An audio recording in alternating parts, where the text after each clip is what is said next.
What's up everyone, how are you all? Today we are back with another blazing Naruto story. What if Naruto's wife was killed by Tsunade?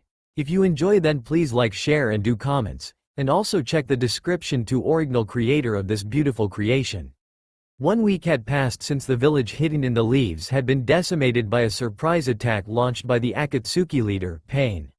Most of the structures that once stood throughout the village had been blown away with a single use of Pain's Shinra Tensei Jutsu. Decades of growth were now nothing more than a pile of rubble, surrounding a deep crater that lay at the very heart of the village. Everything had looked hopeless, until one boy returned to the village and defeated the 6 paths of Pain, along with the one controlling the action from behind the scenes. Had it not been for the brave actions of this young hero, the leaf would no longer be standing. The villagers once used to ostracize this boy, looking down on him just as the case with every other Jinchuriki across the 5 great nations. He was their scapegoat, the person they blamed for all the damage that had been inflicted upon the leaf 16 years ago by the 9 tails. What the villagers refused to accept or acknowledge was the fact that this boy was human, no different than the rest of them, with one noticeable difference. He was the one and only thing keeping the demon fox from going rampant. The choice of being the next village's Jinchuriki had not been made by him, as it was decided upon the night of his birth when the 4th Hokage sealed the 9 tails within the newborn. In the end, though, he was the one person to succeed where others had failed, saving the village and bringing those who perished back to life. The one person that the villagers least expected to save them all, had finally proved everyone wrong. Who might this boy be, you ask? His name is Naruto Uzumaki. Ever since the brief impromptu ceremony that was held upon Naruto's return after confronting the real Pain, there had been little to no sightings of the hyperactive blonde. Those who wished to give thanks for saving their lives or apologize for treating him so harshly were sorely disappointed. Ever since the rebuilding process had begun, the village hero was nowhere to be seen. Naruto's sudden change in demeanor caught everyone by surprise, especially with how joyful and outgoing he normally was. Even those close to him were growing concerned for the blonde Jinchuriki. What no one knew, however, is that Naruto had been intentionally avoiding everyone for a reason. Naruto was currently sitting atop his father's head on the Hokage monument, trying to meditate in hopes he could find a solution to guide him out of his current predicament. He was still deeply troubled after having not 1, but 2 bombshells dropped on him during his fight with Pain's final surrogate body. Flashback begin. During his fight with the Akatsuki leader, Naruto had entered a 6-tailed state after witnessing Pain drive a chakra rod through Hinata's abdomen. The shock of seeing someone he cared about getting killed while trying to protect him caused Naruto's heart to connect with the 9 tails, releasing the demon fox's chakra. As the fight raged on with Naruto growing more powerful by the minute, Pain was left no other choice but to contain the miniature kitsune using planetary devastation. Just as he was about to remove the seal from the 9 tails cage, Naruto found himself stopped as a hand took hold of his wrist and forced him to the ground. Looking up, Naruto saw that the very same figure who had stopped him was now offering a hand to help him back up to his feet. That is when the real shock began to set in. Standing right before Naruto was none other than his childhood hero, the 4th Hokage. Not only had the 4th Hokage called him by his name, but Naruto was at a loss for words when he told him that he was his father. As the two talked, Naruto learned of the real reason why his father had sealed half of the 9 tails within him. On the night of Naruto's birth 16 years ago, a masked man had manipulated the 9 tails into attacking the village using the Sharingan in his right eye. Minato believed the attack 16 years ago was only the first round, with the mysterious mastermind likely to strike the village again. Sealing half of the 9 tails within Naruto was his way of ensuring that the village would be protected should a similar threat arise, but that could only be achieved if Naruto could learn to master the beast's chakra. With time running out, Minato rebuilt the seal and said goodbye to his son, but not before saying the words that Naruto had always wished he could have heard as a child. Minato told Naruto that he was proud of everything his son had accomplished and believed that he could do anything he set his mind to as long as he stuck to his ninja way. Flashback end. Coming back to the present, Naruto couldn't help but smile a bit after recalling the events of meeting his father for the first and possibly only time. Years of hard work and training that Naruto had put in to prove had finally paid off. He had succeeded in his wish to be finally acknowledged. More importantly, though, Naruto had finally proven everyone who doubted him wrong. The funny thing was, even though Naruto had achieved one of his childhood goals, it didn't give him the feeling of satisfaction that he thought it would. Despite being dubbed the village hero, Naruto didn't feel like he deserved all the attention and love that he was now receiving. He had been alone his entire life, not knowing what it was like to be truly loved. This sudden change in the villagers' attitude, treating him with the respect he had always yearned for as a child, was something he didn't feel accustomed to. Naruto was also beginning to understand what Sasuke had gone through in their academy days, as he now seemed to have his own loyal following of fangirls chasing after him.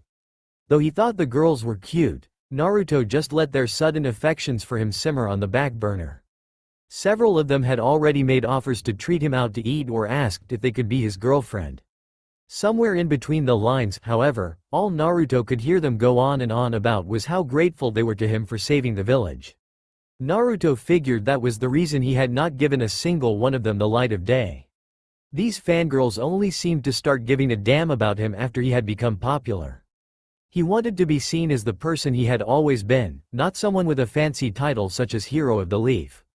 Recalling what had caused him to go into a rampage in the first place, Naruto remembered hearing Hinata profess her love for him just before he thought that he had witnessed pain killing her. Naruto was grateful for Hinata risking her life to save his own, but he didn't know how to respond. To Naruto, she was a friend, but he knew deep down he wouldn't be able to reciprocate her feelings. When he thought that, a certain pinkette came to his mind. Shaking his head of any further thoughts, he heard a pair of footsteps coming up behind him. He turned around and in surprise, he saw the person he was just thinking about, his teammate and best friend, Sakura Haruno. "There you are, I've been looking all over the place for you," Sakura exclaimed. "Oh, hey Sakura-chan." Naruto greeted weakly, giving his teammate a fake smile. "Sorry if it seemed like I've been avoiding everyone. I just needed some time to be alone and clear my head." "Don't give me that crap, Naruto. I know you better than anyone else. You've been acting like a loner all week and everyone has been getting really worried about you," Sakura said. "I appreciate the concern, Sakura-chan, but I'm fine," Naruto muttered under his breath. "No, you aren't, Naruto. Something has to be weighing on your mind for you to isolate yourself like this. And whatever it is, it must really be bothering you. Do you want to talk about it?" Sakura asked as she took a seat next to her friend. "I appreciate the offer, Sakura-chan, but I'm just not in the mood right now," Naruto said. Sakura frowned. She was a bit frustrated by the way that Naruto was bottling things up. Instead of being straight to the point as she generally did, Sakura decided it might be better to take a different approach this time. "You know that you can tell me anything, Naruto. I won't hold any judgment against you. We're friends, aren't we?" Sakura inquired. "Of course we are, but this is something I don't feel comfortable sharing with anyone right now, not even you." "I'm sorry, Sakura-chan," Naruto replied. "Okay, well if you change your mind, you know I'm always here if you need someone to talk to," Sakura said in a reassuring tone. "Thanks. So what brought you all the way up here to just to find little old me?" Naruto asked curiously. "Well, I've got some good news that should brighten your day a bit, Mr. Gloomy. Lady Tsunade has woken up and she is requesting to see you," Sakura answered. Naruto's eyes widened. Grandma Tsunade, as he called her, had gone into a coma after exhausting herself of chakra as Pain launched his attack. She had used the chakra built up within her strength of 100 seal, summoning Lady Katsuyu to protect the villagers. Words couldn't even begin to describe the feeling of relief that washed over him, knowing his mother-like figure was finally awake once again. "Okay, Sakura-chan, can you take me to her tent?" Naruto inquired. "Of course, follow me," Sakura chirped, giving Naruto a bright smile.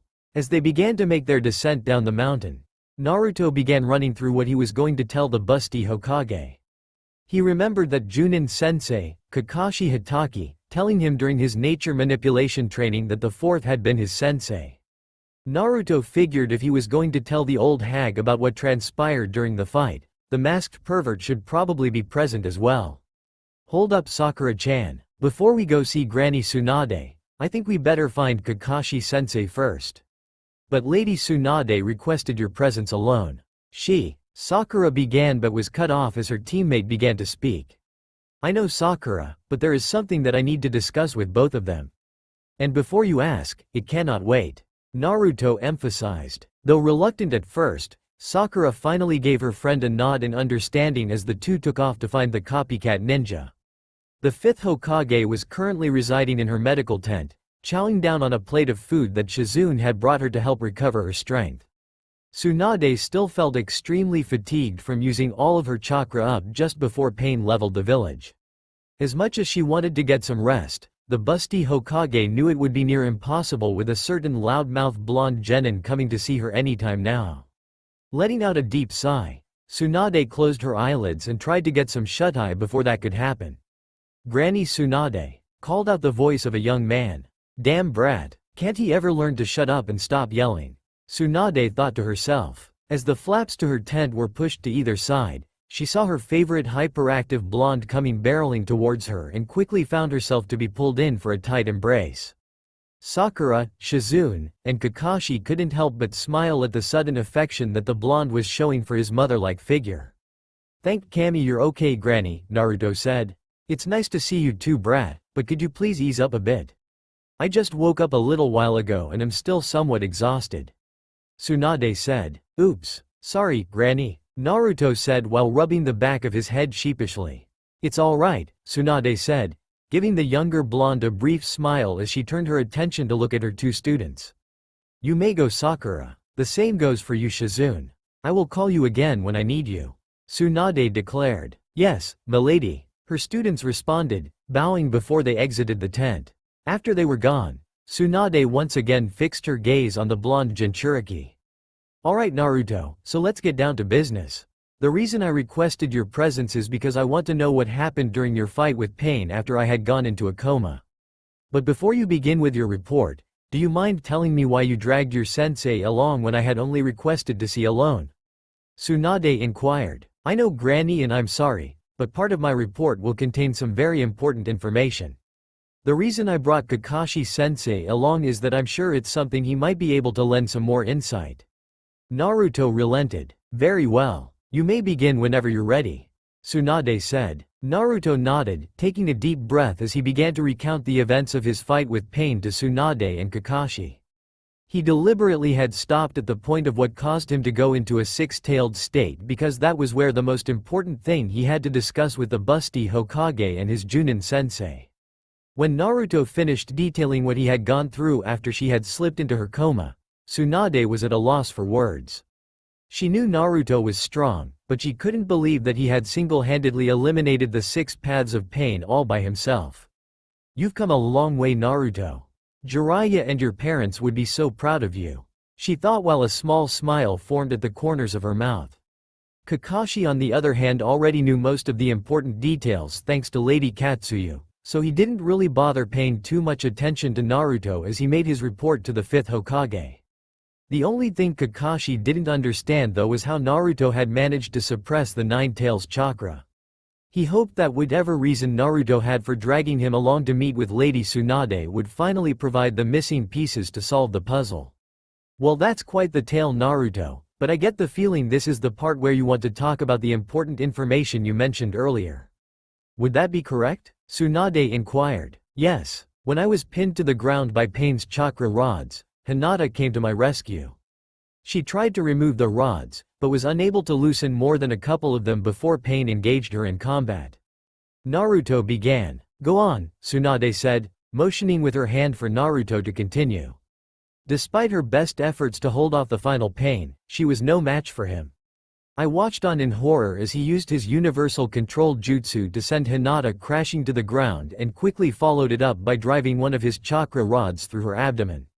That's what caused me to lose control, giving in to my hatred, thus connecting my will with the Nine Tails," Naruto said. "After I had gone into an 8-tailed state, I was just about to undo the seal on the Nine Tails cage. That's when someone grabbed my arm and stopped me before I could do it." Naruto continued. "Someone stopped you?" Tsunade asked. "Yes, it was the 4th Hokage," Naruto replied. Both Tsunade and Kakashi's eyes widened upon hearing this. "That isn't all though. During the conversation I had with him, I learned that he was my father." Dad went on further to say that Hiruzen Oji-san was aware of my parentage, which is the reason why I asked you to come, sensei. Did either of you know who my parents were? Tsunade and Kakashi gave each other a look of uncertainty, unsure of how to approach this new development.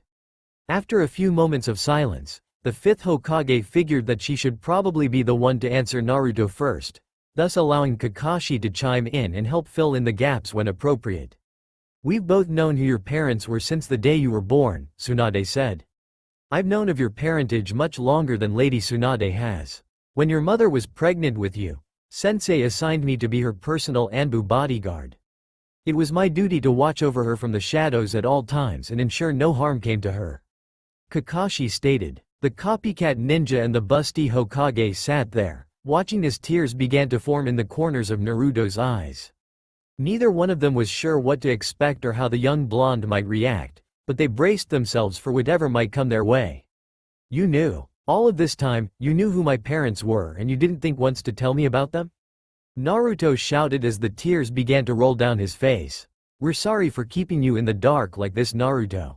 There were very few people who knew of your true parentage. Aside from myself, the only others to know about it were the third, Kakashi, and the old pervert Jiraiya. Tsunade said in a reassuring tone. Ero Sennin too? Why didn't you guys ever say anything to me? Naruto yelled in frustration, as tears continued to pour from his eyes.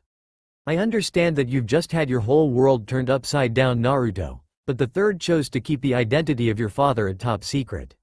Your father had a number of enemies, the most notable being the Hidden Stone. Are you familiar with the events of what earned your father his nickname as Konoha's Yellow Flash?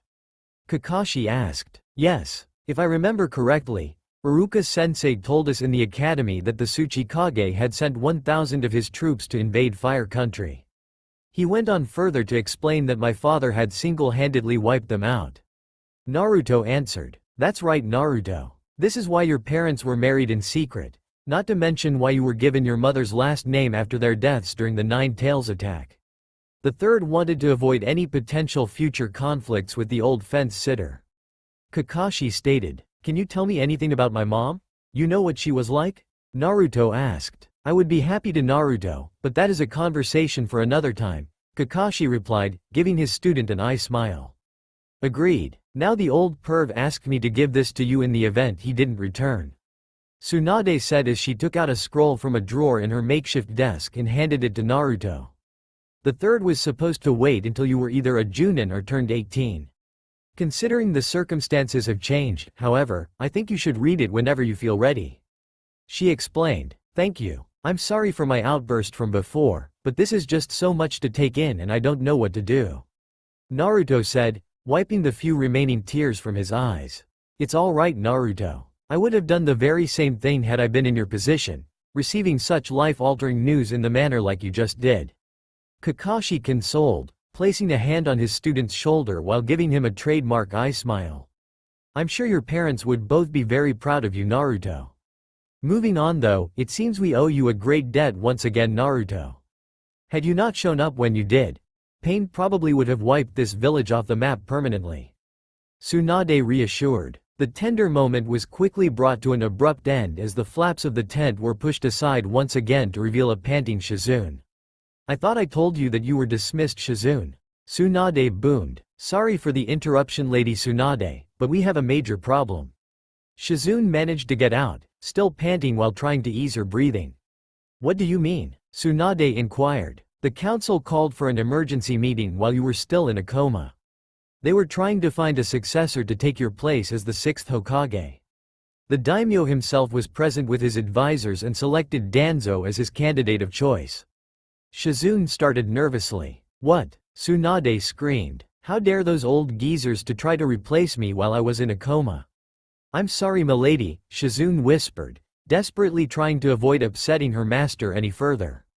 It's all right, Shizune, Tsunade said before turning her gaze to the blonde Jinchuriki. Naruto, I want you to come with me right now. I have a sneaking suspicion that the old Warhawk is planning to use the Akatsuki attack to his advantage and make the Leaf a military superpower. If we don't stop him, the village will no doubt be plunged into chaos under his leadership. Naruto nodded as he followed the fifth out of her tent and raced off in the direction of the emergency meeting spot where the next Hokage was always determined in the past per village tradition. Inside a building situated at the base of the Hokage monument, the daimyo was still seated at a conference table with his advisors and members of the Leaf's council. As everyone continued to converse with one another, they suddenly found themselves turning their attention in the direction of the entrance to said building. The fifth Hokage, Tsunade Senju, had used what little chakra-enhanced strength available at her disposal to smash the doors open. She walked in with an angered expression dawning her face. Everyone in the room knew that when the first Hokage's first grandchild was not in a good mood, they had to tread carefully. "Princess Tsunade? What is the meaning behind this sudden show of force?" Daimyo asked. "Forgive me, Daimyo-sama," Tsunade replied, politely bowing to the Fire Lord. "I just woke up from a medically induced coma a few hours ago. While I was in a closed-door meeting with two of my top ninjas, I received news from my assistant of an emergency meeting being held to find a successor." "Is that true?" "Yes. I named Danzo Shimura to be the next Hokage." The man was clearly determined to help this village recover from the horrible tragedy that took place 1 week ago. "I see," Tsunade said, now turning her attention to the Leaf's two older advisors. "You two have some nerve trying to replace me while I was in a coma." "My apologies, Lady Hokage, but something had to be done to give the village stability and leadership in your absence," Homura said. "Agreed. Danzo was appointed to be your successor as the 6th Hokage this morning," Kaharu added. "Damn it," Tsunade cursed out loud in frustration. "You are making a big mistake by appointing that man to be Granny Tsunade's successor." Naruto cut in. "That is a bold claim to be making from one so young." "What is your name, young man?" the daimyo asked. "This is Naruto Uzumaki," Tsunade replied, making the daimyo's eyes widen. "He is the one responsible for stopping pain. If it weren't for him, the Leaf probably would not be standing. He is also the reason that the Akatsuki leader, Pain, launched a surprise attack on our village in the first place." Homura rebuked. "Yes. Need I remind you, Princess Tsunade, that it was your decision to bring Naruto back to the village? Had Naruto stayed at Mount Myoboku, numerous innocents would have been spared the slaughter." Kaharu pointed out. "Quiet, you old bags," Tsunade shouted, cutting off the elder. "If I hadn't summoned Naruto, this village would cease to exist as we know it. Plus many of our own citizens and ninja alike who perished during the initial phase of the invasion were brought back to life by Pain himself, using his samsara of heavenly life technique. None of this would have been possible unless Naruto returned to stop the 6 paths of pain and confronted Nagato in the manner he did. Be that as it may, we still feel." Homura began but never had a chance to finish when the Godem glared at him with daggers in her eyes. "I wasn't finished," Tsunade shouted with a lace of venom in her tone. "You two share the same belief as that old warhawk. Instead of keeping our greatest asset locked away, I chose to use it to protect the village. That's more than what Danzo decided to do. When he could have been lending aid to our forces, Danzo kept his own personal army on the sidelines. The conniving old bastard was waiting for just the right moment to strike, using a great tragedy such as this to undermine my power and finally step out of the shadows as he has been waiting to do for years. If you two think I'm going to stand by and let him plunge this village into chaos, then you've got another thing coming. I'm afraid you're too late, Princess Tsunade. Danzo is already on his way to a 5-cage summit being held in the Land of Iron as we speak." Kaharu replied. "And when did this happen?" Tsunade inquired. "This morning, Lady Hokage." Shikaku Nara spoke up. "A team from the Hidden Cloud Village arrived not long after Danzo was appointed to be your successor. With them, came a formal request from the Raikage himself to hold a 5-cage summit to discuss the Akatsuki threat." "Damn it, we're too late then," Tsunade cursed. "Actually, there is still a chance that Danzo can be stopped before this progresses any further." Shikaku Nara pointed out. "Explain," Tsunade said. "Danzo may have been named as your successor by the daimyo, but he still lacks one key thing to make his position in power official, the Junin vote. While I cannot speak for the entire Jonin population of Konoha's military, there is little doubt in my mind that most of them would continue to throw their support behind you, Lady Tsunade. In short, Danzo will never be able to become the next Hokage." Shikaku elaborated. "Good. And I think I have a way that we can outfox the old warhawk before he gets to the Land of Iron," Tsunade stated. "Kakashi." Everyone turned their attention towards the sound of a puff of smoke that had formed in the room. As it cleared, the copycat ninja stood there, turning a page in his little Icha Icha make-out tactics book. Kakashi then lifted his head until his eyes met the fifth Hokage. You called Lady Tsunade? Kakashi asked. Yes, I have a job for you. Danzo was appointed my successor and is currently on his way to the Land of Iron to partake in a 5-cage summit. You still have one of your sensei's special kunai stored away, right? Tsunade inquired. I do, but where are you going with this, ma'am? Kakashi questioned. I want you to grab it and make your way to the Land of Iron as quickly as you can. Place the kunai in an inconspicuous spot that no one would be able to find it. Tsunade replied. Understood, Lady Tsunade. I'll take Sai with me, as his ink birds will cut the travel time down significantly. Kakashi said. Good idea. When you have arrived in the Land of Iron and successfully placed Minato's kunai, I want you to have Sai send a message via an ink bird to notify us that we can proceed to the next phase. Furthermore, you are to stand by in the Land of Iron, Kakashi. You will be acting as one of my guard detail. Dismissed, Tsunade said. The silver-haired Jonin nodded, disappearing in a puff of smoke. Now that the first phase of her plan was in motion, the busty Hokage knew she needed to make the next move. Anbu, the fifth shouted, making 3 of the Leaf's elite Black Ops ninja appear before her. I need you to locate Genma Shiranui, Rado Namiyashi and Iwashi Tatami. Tell each of them to report to my tent as quickly as possible. Tsunade commanded. The Anbu nodded, quickly disappearing via Shunshin. Tsunade for her part now had a devilish look on her face, replacing the earlier one of anger and frustration. Naruto took notice of this grin, as it was something that his mother-like figure used to have whenever a certain former Sannin was around. I know that look, Granny. It's the same one you used to wear whenever you gave Ero Sennin a good beating for his research. You must have something good cooking. Naruto laughed. Oh yes. And it begins with a certain old warhawk. Tsunade replied. What's your plan, Lady Tsunade? Shikaku asked, genuinely intrigued. When I became the 5th Hokage, Genma, Rado, and Iwashi were assigned as part of my guard detail. The reason I specifically asked Anbu to track them down is that Minato taught each of them how to use the Flying Thunder God formation technique when they served as his personal guards. I'm marked with the same special seal formula, which would allow us to travel to the Land of Iron and beat Danzo. For my plan to be successful, however, we need one of the kunai inscribed with Minato's special jutsu formula, something that we're lucky Kakashi still happens to have. Tsunade answered. I see. So by sending Kakashi ahead with one of Minato's kunai, you're planning to get there first and prevent Danzo from taking part in the 5-cage summit. Clever as your plan may be, Lady Hokage, it overlooks one important detail. Shikaku said. That being? Tsunade inquired. The Foundation, ma'am, specifically Root itself. Danzo's followers still represent a huge problem. I think I might have a solution in mind to kill 2 birds with 1 stone. Shikaku elaborated. Go on, Tsunade said. Danzo made 2 critical errors. The first, as I already pointed out, was him thinking that he could become Hokage without the support of our Jonin. His second blunder lies within the members of the Foundation itself. Because Root serves as the right hand of Danzo, they carry out his own missions that serve in the best interest of their leader instead of what is best for the village. The old Warhawk clearly demonstrated that when he kept his forces from fighting back against Pain's assault. Those in the Foundation have already violated one of our village's oldest rules. As members of Konoha's military force, these ninja swore an oath to protect our village. Root Anbu, in particular, are much like our own Black Ops elite, but they are supposed to be answering to only one person, the Hokage. Shikaku explained. I think I understand what you're saying, Shikaku. Because Root acts as Danzo's own personal army, he has created a conflict of interest, thus giving us legal grounds to take both him and his followers into custody.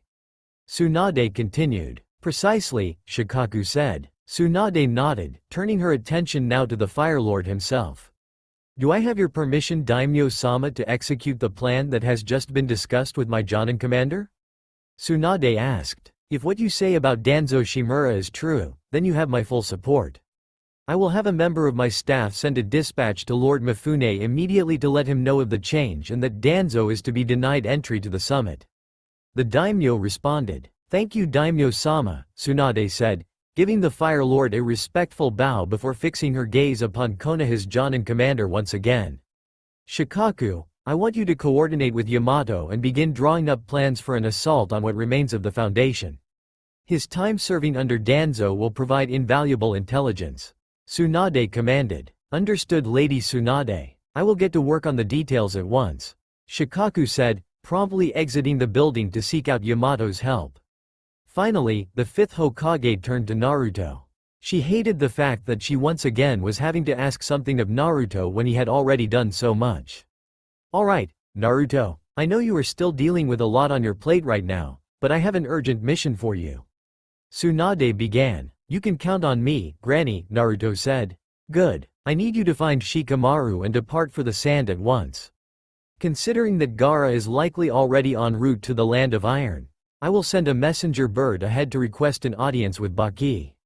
In doing so, hopefully, our allies in the sand will be able to lend some support in our efforts to remove Danzo from power. Understood? Tsunade asked. Yes, Naruto replied. Good. You may go. Tsunade boomed. Naruto nodded and casually strode over to the entrance. Just as Naruto was about to walk out the doors, Shizune came barreling past him with the same worrisome look on her face that she had just a little while earlier. What is it now, Shizune? Tsunade inquired. Sorry milady, but I didn't want to interrupt you while you were meeting with the daimyo. We have another problem, I'm afraid. The very same team that was dispatched to formally deliver the Raikage's request for a 5-cage summit are seeking information on Sasuke Uchiha. Rumor has it that they are going around the village, questioning anyone and everyone they can. Shizune replied. This day just keeps getting better and better, Tsunade muttered. Alright, let on. Unbeknownst to either the fifth Hokage or Shizune, Naruto had heard the entire conversation. He wasted no time in leaving to confront these two ninja, to find out whatever their reason was for seeking information on his former teammate. Meanwhile with Sakura, just a little bit more. Sakura said to herself, pushing some additional chakra to her hands to finish healing her current patient. The young pink-haired medic had gone down to the temporary field hospital after being dismissed by her master to assist the medical staff with any patients still in need of treatment. Considering that the original structure was among the buildings destroyed when the village was leveled, Konoha's hospital was currently nothing more than a collection of tents tightly knit together. This was only a temporary solution while a new hospital building was being constructed. In the first few days following Pain's defeat, Konoha's medical staff had been overwhelmed with numerous villagers and leaf shinobi alike pouring into the temporary medical facility, seeking treatment for injuries they sustained when the former Akatsuki leader flattened the village. Fortunately, things had calmed down quite a bit since then. Only the occasional patient would trickle in throughout the day. These were mainly individuals assisting in the rebuilding efforts, usually inexperienced in the trade of carpentry of construction. It didn't stop anyone who was willing and able that wanted to lend a hand. There, your ankle should be good as new, Haruo. Sakura smiled happily, satisfied with her work. Thank you very much, Sakura. Haruo replied. Of course, Haruo. I know you want to get your store back up and running, but please try to take it easy for a few days. Sakura said. I'll try, but not very hard. Karo jokes, slowly getting down from the examining table. Please give your mother and father my regards. I will. Same goes for your wife and son from all of us. Sakura replied. Thank you. Karo smiled, making his way out of the tent. With the healing of her parents' friend out of the way, Sakura took a nearby cloth and wiped some droplets of sweat from her broad forehead. Taking a deep breath to relax and calm her stressed nerves, Sakura reopened her eyes at the sound of a pair of shoes belonging to a medic nin coming her way. Well, it looks like the last patient for the day. The medic nin said. Yes. Thank Kami, things have settled down. Sakura sighed. You've been working really hard the past week treating the wounded or injured. Are you okay, Sakura? The medic nin asked. I'm fine. Just a bit exhausted from everything that's been going on. Sakura explained. Why don't you take some time for yourself? Head home to rest or go meet up with some friends. You deserve it for all the hard work you've been putting in lately. The medic suggested. I think I will. Take care. Sakura yelled over her shoulder. As the pink-haired medic pushed the flaps of the tent to either side, she took a moment to stop and stretch. The air in the leaf was very humid at present, with the sun shining brightly overhead. Sakura had to lift a hand just above her eyes just to block out some of the glare coming into her face. With the rest of the day now free, Sakura wasn't really sure what she wanted to do. On one hand, the Pinkette felt that going back to her tent to rest couldn't hurt given how many hours she'd been logging at the field hospital. At the same time, however, Sakura didn't want to be sitting around when there were already plenty of other jobs to be done in rebuilding the village. Instead of trying to choose between the two, the pink-haired Kunoichi just decided to go with the flow and see where her path would take her next. Beginning to walk back toward the center of the village where Captain Yamato had already begun to reconstruct some of the residential buildings with his wood-styled jutsu, Sakura lifted her head upon hearing some villagers and fellow leaf shinobi letting out loud whistles and cheers. Racing towards Sakura was none other than her best friend, garbed in his hideous orange and black jumpsuit. A small smile began to form on the corners of Sakura's face. She figured that maybe if the blonde wasn't busy, she could spend a little time with him to figure out why he had been keeping to himself so much recently. "Hey, Naruto, do you want to go get some ramen with me at Ichiraku?" "My treat," Sakura asked cheerfully. "Sorry Sakura, can't talk right now. I got an important mission from Granny and I need to go find Shikamaru. There's something else I need to do first though," Naruto shouted as he ran right by his teammate without even looking her in the eyes. The pink-haired medic just stood there, flabbergasted.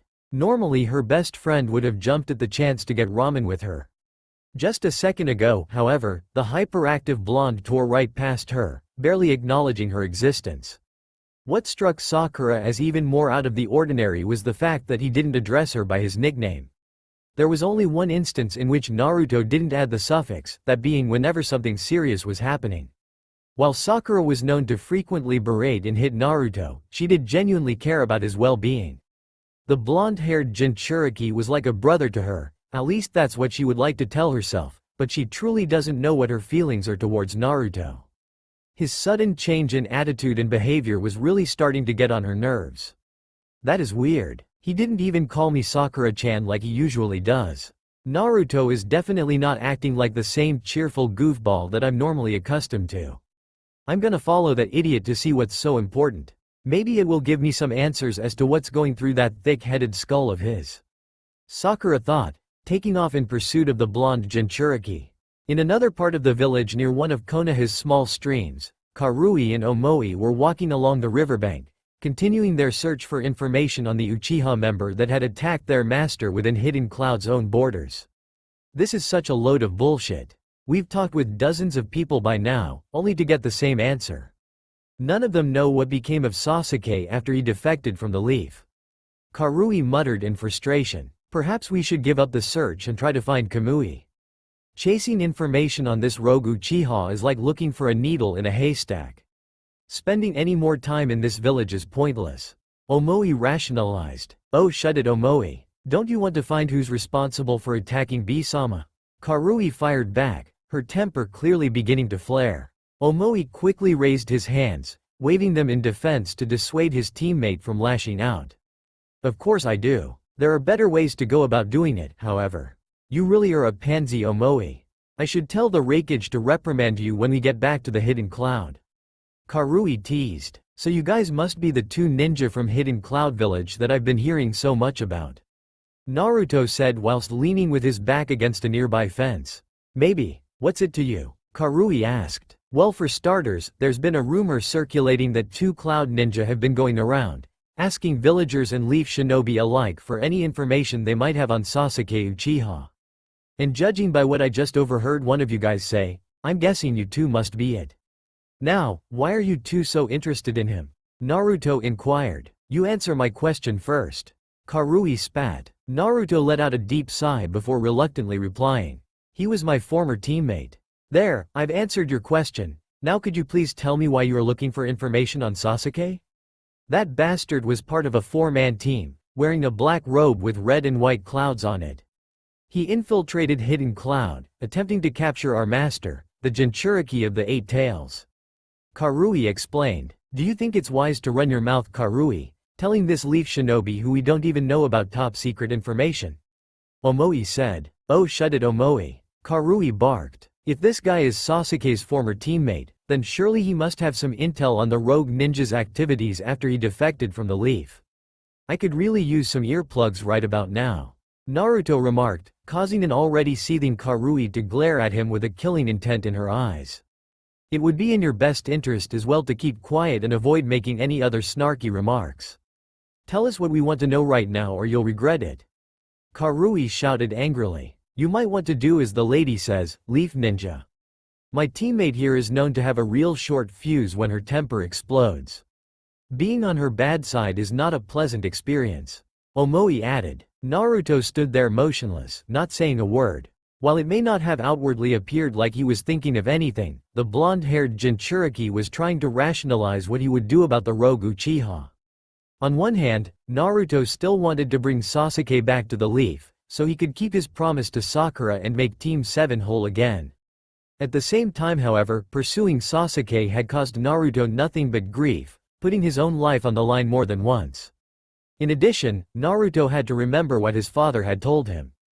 Bigger things were in play, most notably the threat that Madara Uchiha posed on the entire shinobi world. The choice Naruto was about to make would have repercussions one way or another. Trying to bring the Teme at this point is a lost cause. If Sasuke has joined the ranks of the Akatsuki, he is beyond the point of me being able to save him. The only reason I would bring him back now is to face justice for all the harm and wrongdoing he has caused since going rogue. Sorry Sakura-chan, but I need to do what's in the best interest of this village and the other great nations. Naruto thought to himself. Just as Naruto came back to the present and was about to give his decision to the two Cloud Nen, he found himself being pressed up against the very same fence that he was previously leaning against. Naruto's eyes slowly looked up, meeting the same angered gaze in Karui's eyes from a moment ago. The female Cloud Kunoichi had grabbed Naruto while he was deep in thought, her patience having quickly worn thin at the blonde's lack of response. Are you going to tell us what we want to know or do I have to beat it out of you? Karui threatened, tightly clenching her fist. Naruto for his part, kept a neutral expression on his face, not saying a word in an effort to avoid ticking her off any further. Unfortunately, Naruto's efforts were all in vain. Karui's temper had finally reached a boiling point. She pulled back her fist and drove it straight into the side of Naruto's face. As it made contact, Karui was surprised to find that Naruto had vanished into a poof of smoke. Damn it, Karui cursed. Just what kind of trick is this Leaf Nin trying to pull? It's called a shadow clone, one of my signature jutsus. Naruto called out from his hiding spot. Gritting her teeth in frustration whilst either hand was tightly balled up into a fist, Karui was through playing games. Enough of this little charade. Why don't you come out and face this like a man instead of insisting on this pointless game of hide and seek? Fine, Naruto said as he jumped down from his perch in a nearby tree. I have a proposition to make. If you want answers about Sasuke so badly, I'll tell you everything I know. To do that however, you have to beat me in a one-on-one fight. What's the catch? Karui asked. There is one stipulation. Your friend cannot help you in any way whatsoever. Do you accept those terms? Naruto challenged. Karui just grinned, unsheathing the sword from its holster on her back and began to channel some lightning chakra into the blade. So these guys are lightning-style users. If I remember what Kakashi-sensei said during chakra manipulation training, wind style is strong against lightning. That gives me the advantage over these guys. Naruto thought. Shadow clone jutsu. Naruto shouted, crossing his fingers to produce a solid copy of himself to assist in making a Rasengan. As the clone began to make the blue sphere, the real Naruto began infusing wind chakra into the blue sphere, turning it into a Rasen Shuriken. What the hell is that? Karui asked. Her friend Omoi on the other hand recognized the jutsu immediately, as it was something their master Killer Bee had spoken of once in the past. It was the same technique jutsu used by the only shinobi that Bee and the Raikage had ever feared, the Yellow Flash. This is a Rasen Shuriken, a variant of the Rasengan and one of my most powerful ninjutsu. It is the same jutsu that was used during my fights with the Six Paths of Pain and Kakuzu, another member of the Akatsuki. When the Rasen Shuriken hits its target, the central sphere will detonate, producing a vortex of wind. Inside the vortex are countless microscopic wind blades that will damage anything within it on a cellular level, attacking the chakra's circulatory system to such a degree that no amount of medical ninjutsu can heal the damage. And I don't need to move an inch, as this can also be thrown. Naruto explained. Karui's eyes began to widen in shock and fear.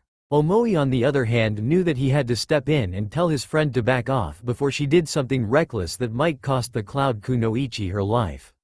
If you guys consider escalating this fight any further, I won't hesitate to act. Naruto shouted. That won't be necessary. Omoi cut in, quickly raising a hand in front of Karui's face while looking over his shoulder to say. You need to let this go, Karui. Why? Karui asked. Because the person you challenged to a brawl is not just any ordinary leaf shinobi. This is Naruto Uzumaki, the guy who defeated Pain and now the Leaf's most powerful ninja. Do you know what would happen if word got out that we attacked a ninja while being a guest in their village? Omoi pointed out. I see. Forgive me for acting so rashly. Karui apologized as she dispelled the lightning and sheathed her sword back into its holster. It's okay, Naruto said, breathing a sigh of relief that things didn't have to escalate any further. Letting out a deep sigh, Naruto continued. I understand that you guys are concerned about your master, but don't think for a minute that he's been the only one targeted by the Akatsuki. 7 other Jinchuriki have already been extracted at this point in time, leaving the one sealed inside your master as well as the one I carry. I've practically been walking around with a bullseye painted on my back since the day I was born. You're a Jinchuriki too? Karui asked, arching an eyebrow in surprise. Yes, I have the 9-tailed fox sealed inside me. The 4th Hokage did it on the night of my birth, 16 years ago when the 9 tails was unleashed upon the village. The blonde Jinchuriki explained. Wow, I knew you were already a skilled shinobi, single-handedly defeating the 6 paths of pain by yourself, but now I have that much more respect for you. I'm Omoi and this is my teammate Karui, Omoi said, pointing at the Cloud Kunoichi standing next to him. Well, seeing you already know who I am, I won't bother wasting any time introducing myself. It's nice to meet you both, Naruto replied, while rubbing the back of his head sheepishly. The feeling is mutual, Karui said. Again, please forgive me for acting so rashly. I have a short temper and it can get the best of me sometimes. It's cool. I know our initial agreement was that I would only share what knowledge I had of Sasuke if you defeated me, Karui, but I'm afraid there isn't too much to add. The last thing I heard was that he had gone to confront his brother Itachi. After that, anything of his whereabouts are unknown. Have you guys tried looking in the village archives yet? Naruto asked. Yes, but unfortunately there was nothing of use. We've been asking around, getting nothing but the same response that they didn't have any knowledge about the rogue Uchiha after he defected. You're the first one that has genuinely known anything of his whereabouts and was honest enough to tell us, even if we didn't win the wager. You have our thanks, Omoi said humbly. If you don't mind me asking, Naruto, why were you so quick to sell out your old teammate just now? Karui inquired curiously. When Sasuke first left the village, I was part of the retrieval team that went out to bring him back. Part of that desire to redeem Sasuke stemmed from a promise I made to my other female teammate. In light of some things that happened during the Akatsuki invasion, I have since decided that chasing after Sasuke is a lost cause. If he has joined their ranks just as you claim he has, then he is beyond the point of redemption.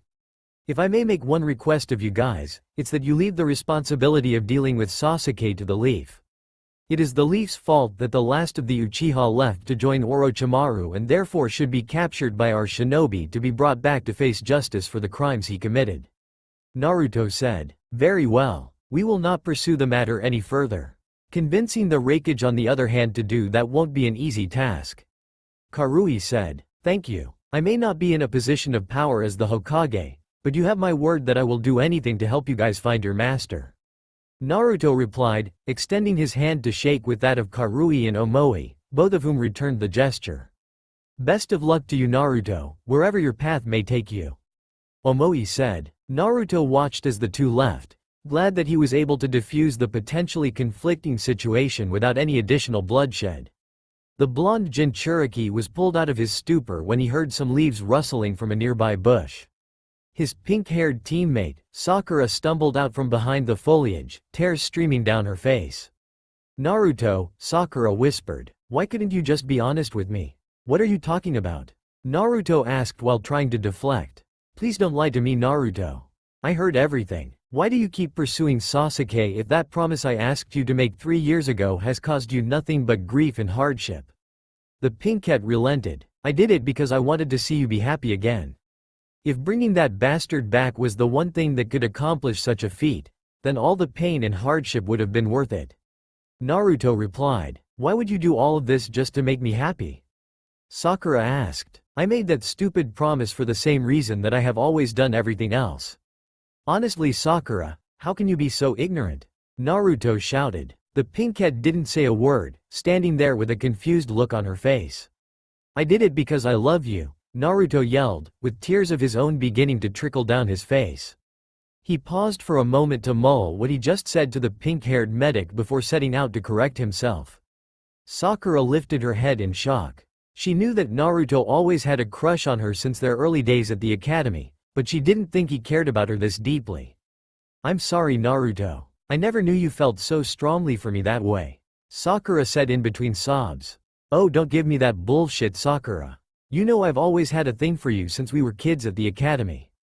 Every time I tried to set myself apart from the bastard, you still refused to see me as anything more than a friend. You've always been too caught up in trying to impress your precious Sasuke-kun."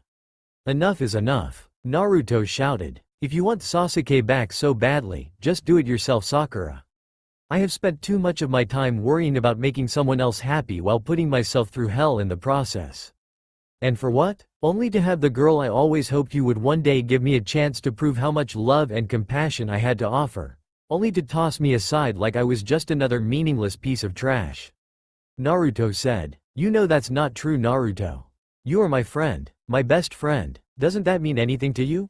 Sakura asked. "Of course it does. But I want something more than just friendship, Sakura. Maybe when the time is right, I can begin to look for something real instead of continuing to live in a land of puppy dogs and fairy tales like you are. I think it's about time that I start focusing on prioritizing my own happiness instead of worrying about someone else's for a change. Romance is the last thing on my mind at the present, however, especially when there are far bigger things in motion." Naruto said, "What happened to you, Naruto?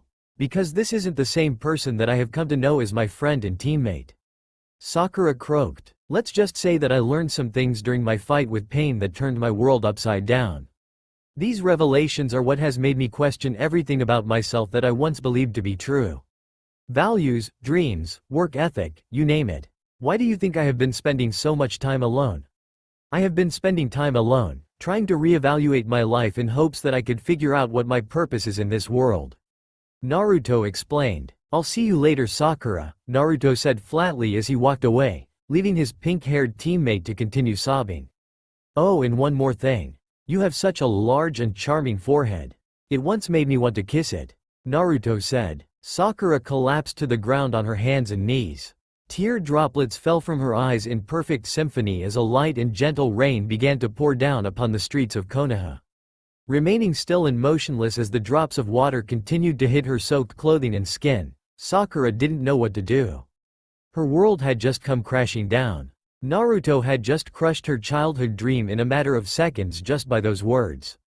Sakura began to question if continuing her pursuit of Sasuke because of some childish crush was worth the risk anymore. No wonder Sasuke was acting weird that day, asking what I thought of Naruto, complimenting my worst feature. It was that idiot the entire time. I guess Sasuke never did care about me in that way. If Naruto had just told me that sooner, especially now, things would be different between us. I need to fix this somehow," Sakura thought. "Sakura Haruno?" an Anbu agent asked. "Yes?" the pink-haired kunoichi in question responded. "Lady Hokage has requested your presence at her tent immediately." The Anbu agent elaborated. "Alright, thank you. Please inform her that I will be there as soon as I can," Sakura said. The Anbu nodded, quickly disappearing via Shunshin. Sakura took a moment to come to her senses once again, wiping the few strayed tears from her eyes, and began sprinting in the direction of her master's tent.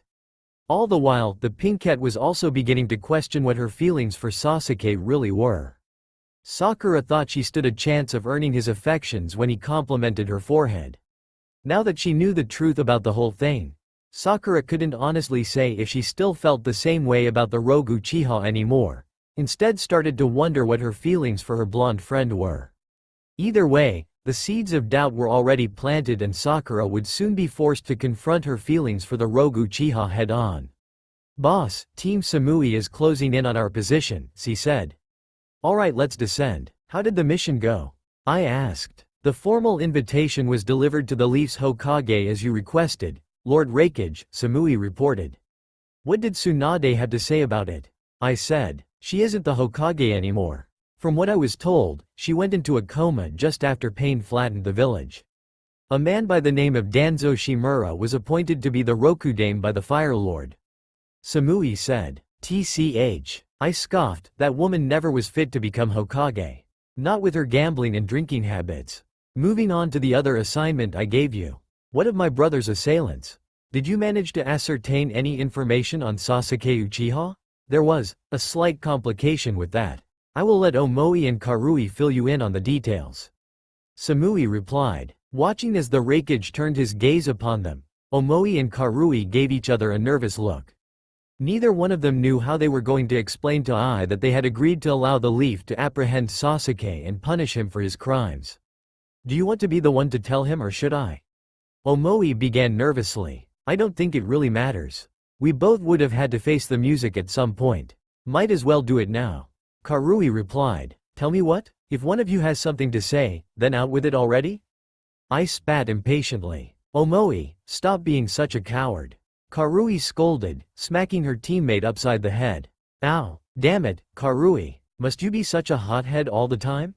Omoi asked. Well, maybe if you didn't like to drive my patience so damn much, I wouldn't need to. Now tell Lord Ai what he wants to know.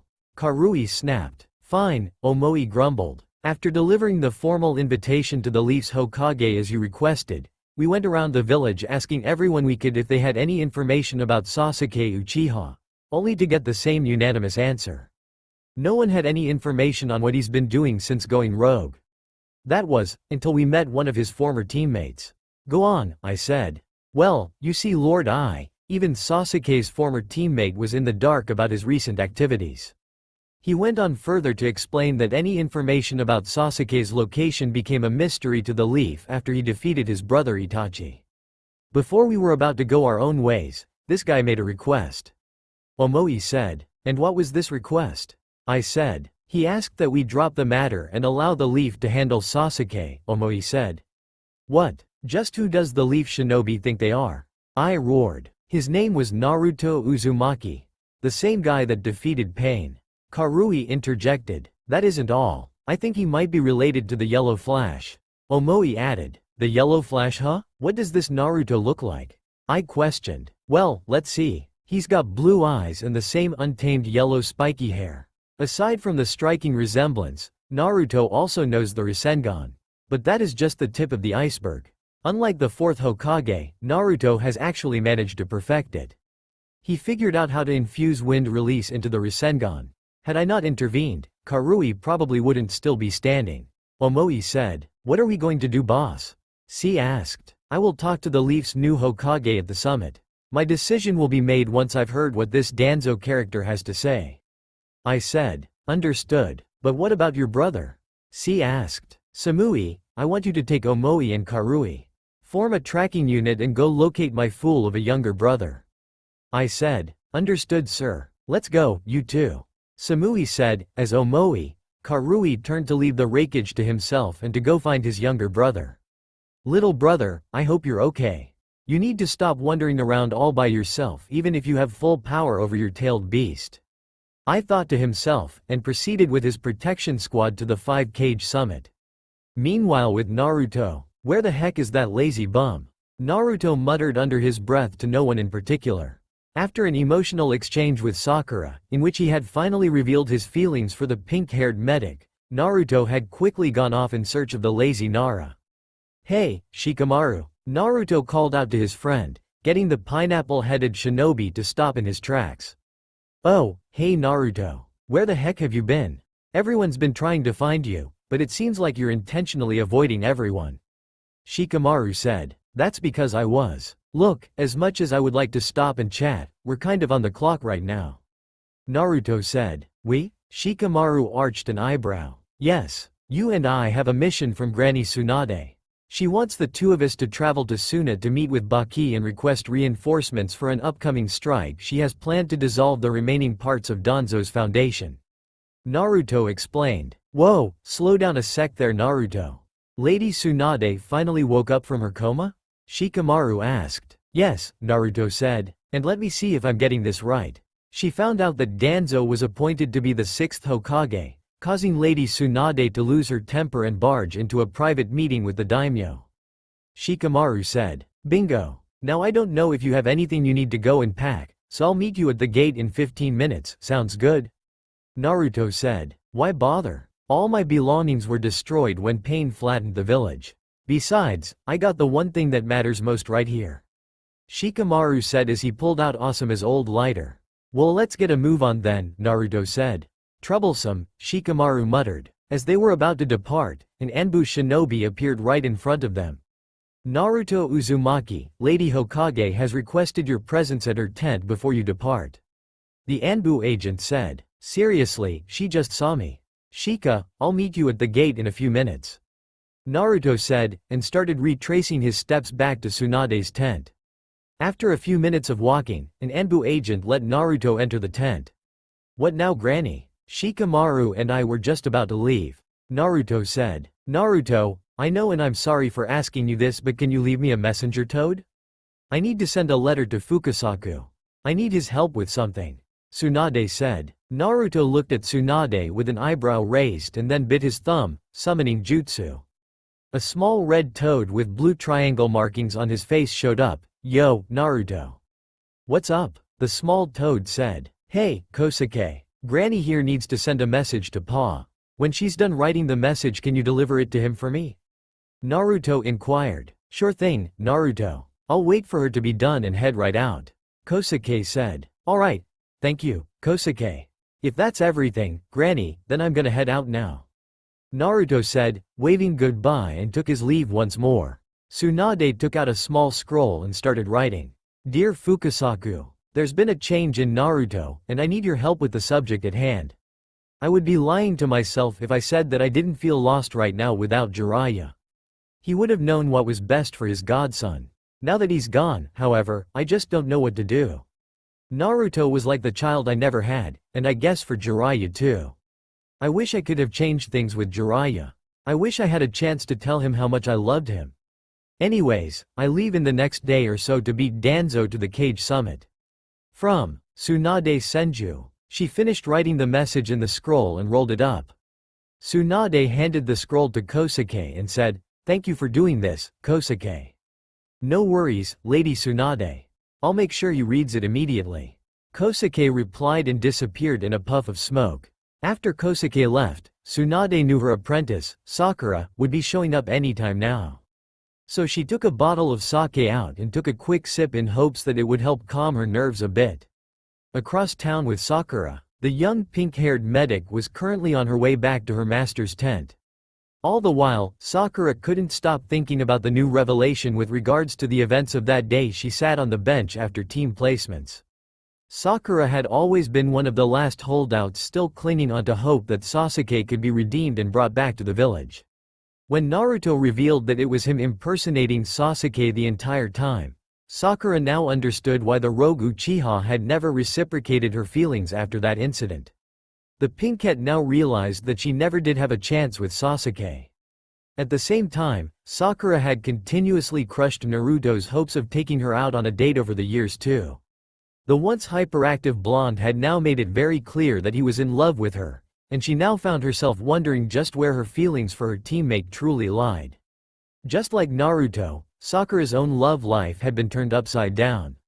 She finally realized that she loves the blonde Jinchuriki, and now realized she's probably been in love with him since he came back with Master Jiraiya. Shaking her head of the thoughts, Sakura cleared her mind as she prepared to enter her master's tent. She saw Genma and two other shinobi that she wasn't familiar with. You wanted to see me, Shisho? Sakura asked. Yes, Sakura, please come in. There's an urgent matter I wish to discuss with you. Tsunade said. Okay, what is it? Sakura asked. While I was meeting with Naruto and your sensei, it came to my attention that Danzo Shimura was named the 6th Hokage by the daimyo. Now that I'm awake, I plan on attending the 5-Cage Summit in the Land of Iron instead of that conniving old bastard. Tsunade said. Forgive me for interrupting, Shisho, But how do you plan on getting to the summit when the Land of Iron is at least a few days' travel away? Sakura asked. With one of the fourth special kunai, Tsunade said. I don't follow, said a now utterly confused Sakura. Your sensei was once a student of the fourth Hokage, Minato Namikaze. As the only surviving student of the original Squad 7, Kakashi came into possession of one of Minato's kunai with the Hiraishin formula inscribed upon it. Genma, Rado, and Iwashi standing over in the corner were once part of Lord Fourth's personal guard detail. At one point, Minato taught each of them how to use the Hiraishin. So, when I became Hokage, the same sealing formula was inscribed upon me as well. Do you understand where I'm going with this now? Tsunade clarified. I think so. You plan to have Genma and the others transport you to the Land of Iron using Hiraishin, where Kakashi-sensei is standing by with Lord Fourth's kunai. In doing so, it will allow you to travel to the summit without having to make the long journey. Sakura rationalized. Precisely, Tsunade said. Okay, but what does this all have to do with me? Sakura asked. Tsunade lets out a deep sigh. The reason I have requested your presence, Sakura, is that I am allowed to have 2 bodyguards by my side. I have already filled one of those vacant slots with Kakashi. Bearing that in mind, I want you to be my other escort for this mission. But, Shisho, surely there is someone more qualified to serve as your other bodyguard. Sakura began to protest until her master cut her off. No excuses, Sakura. Many of our best shinobi are still helping with the rebuilding and recovery efforts. Besides, I need someone that I can trust and you fit the bill perfectly. Tsunade said. As flattered as I am, Shisho, this is just so sudden. I haven't even had a chance to notify my parents of this sudden development. Sakura said. Be that as it may, Sakura, you became an adult the moment you put that Hite 8 on your head.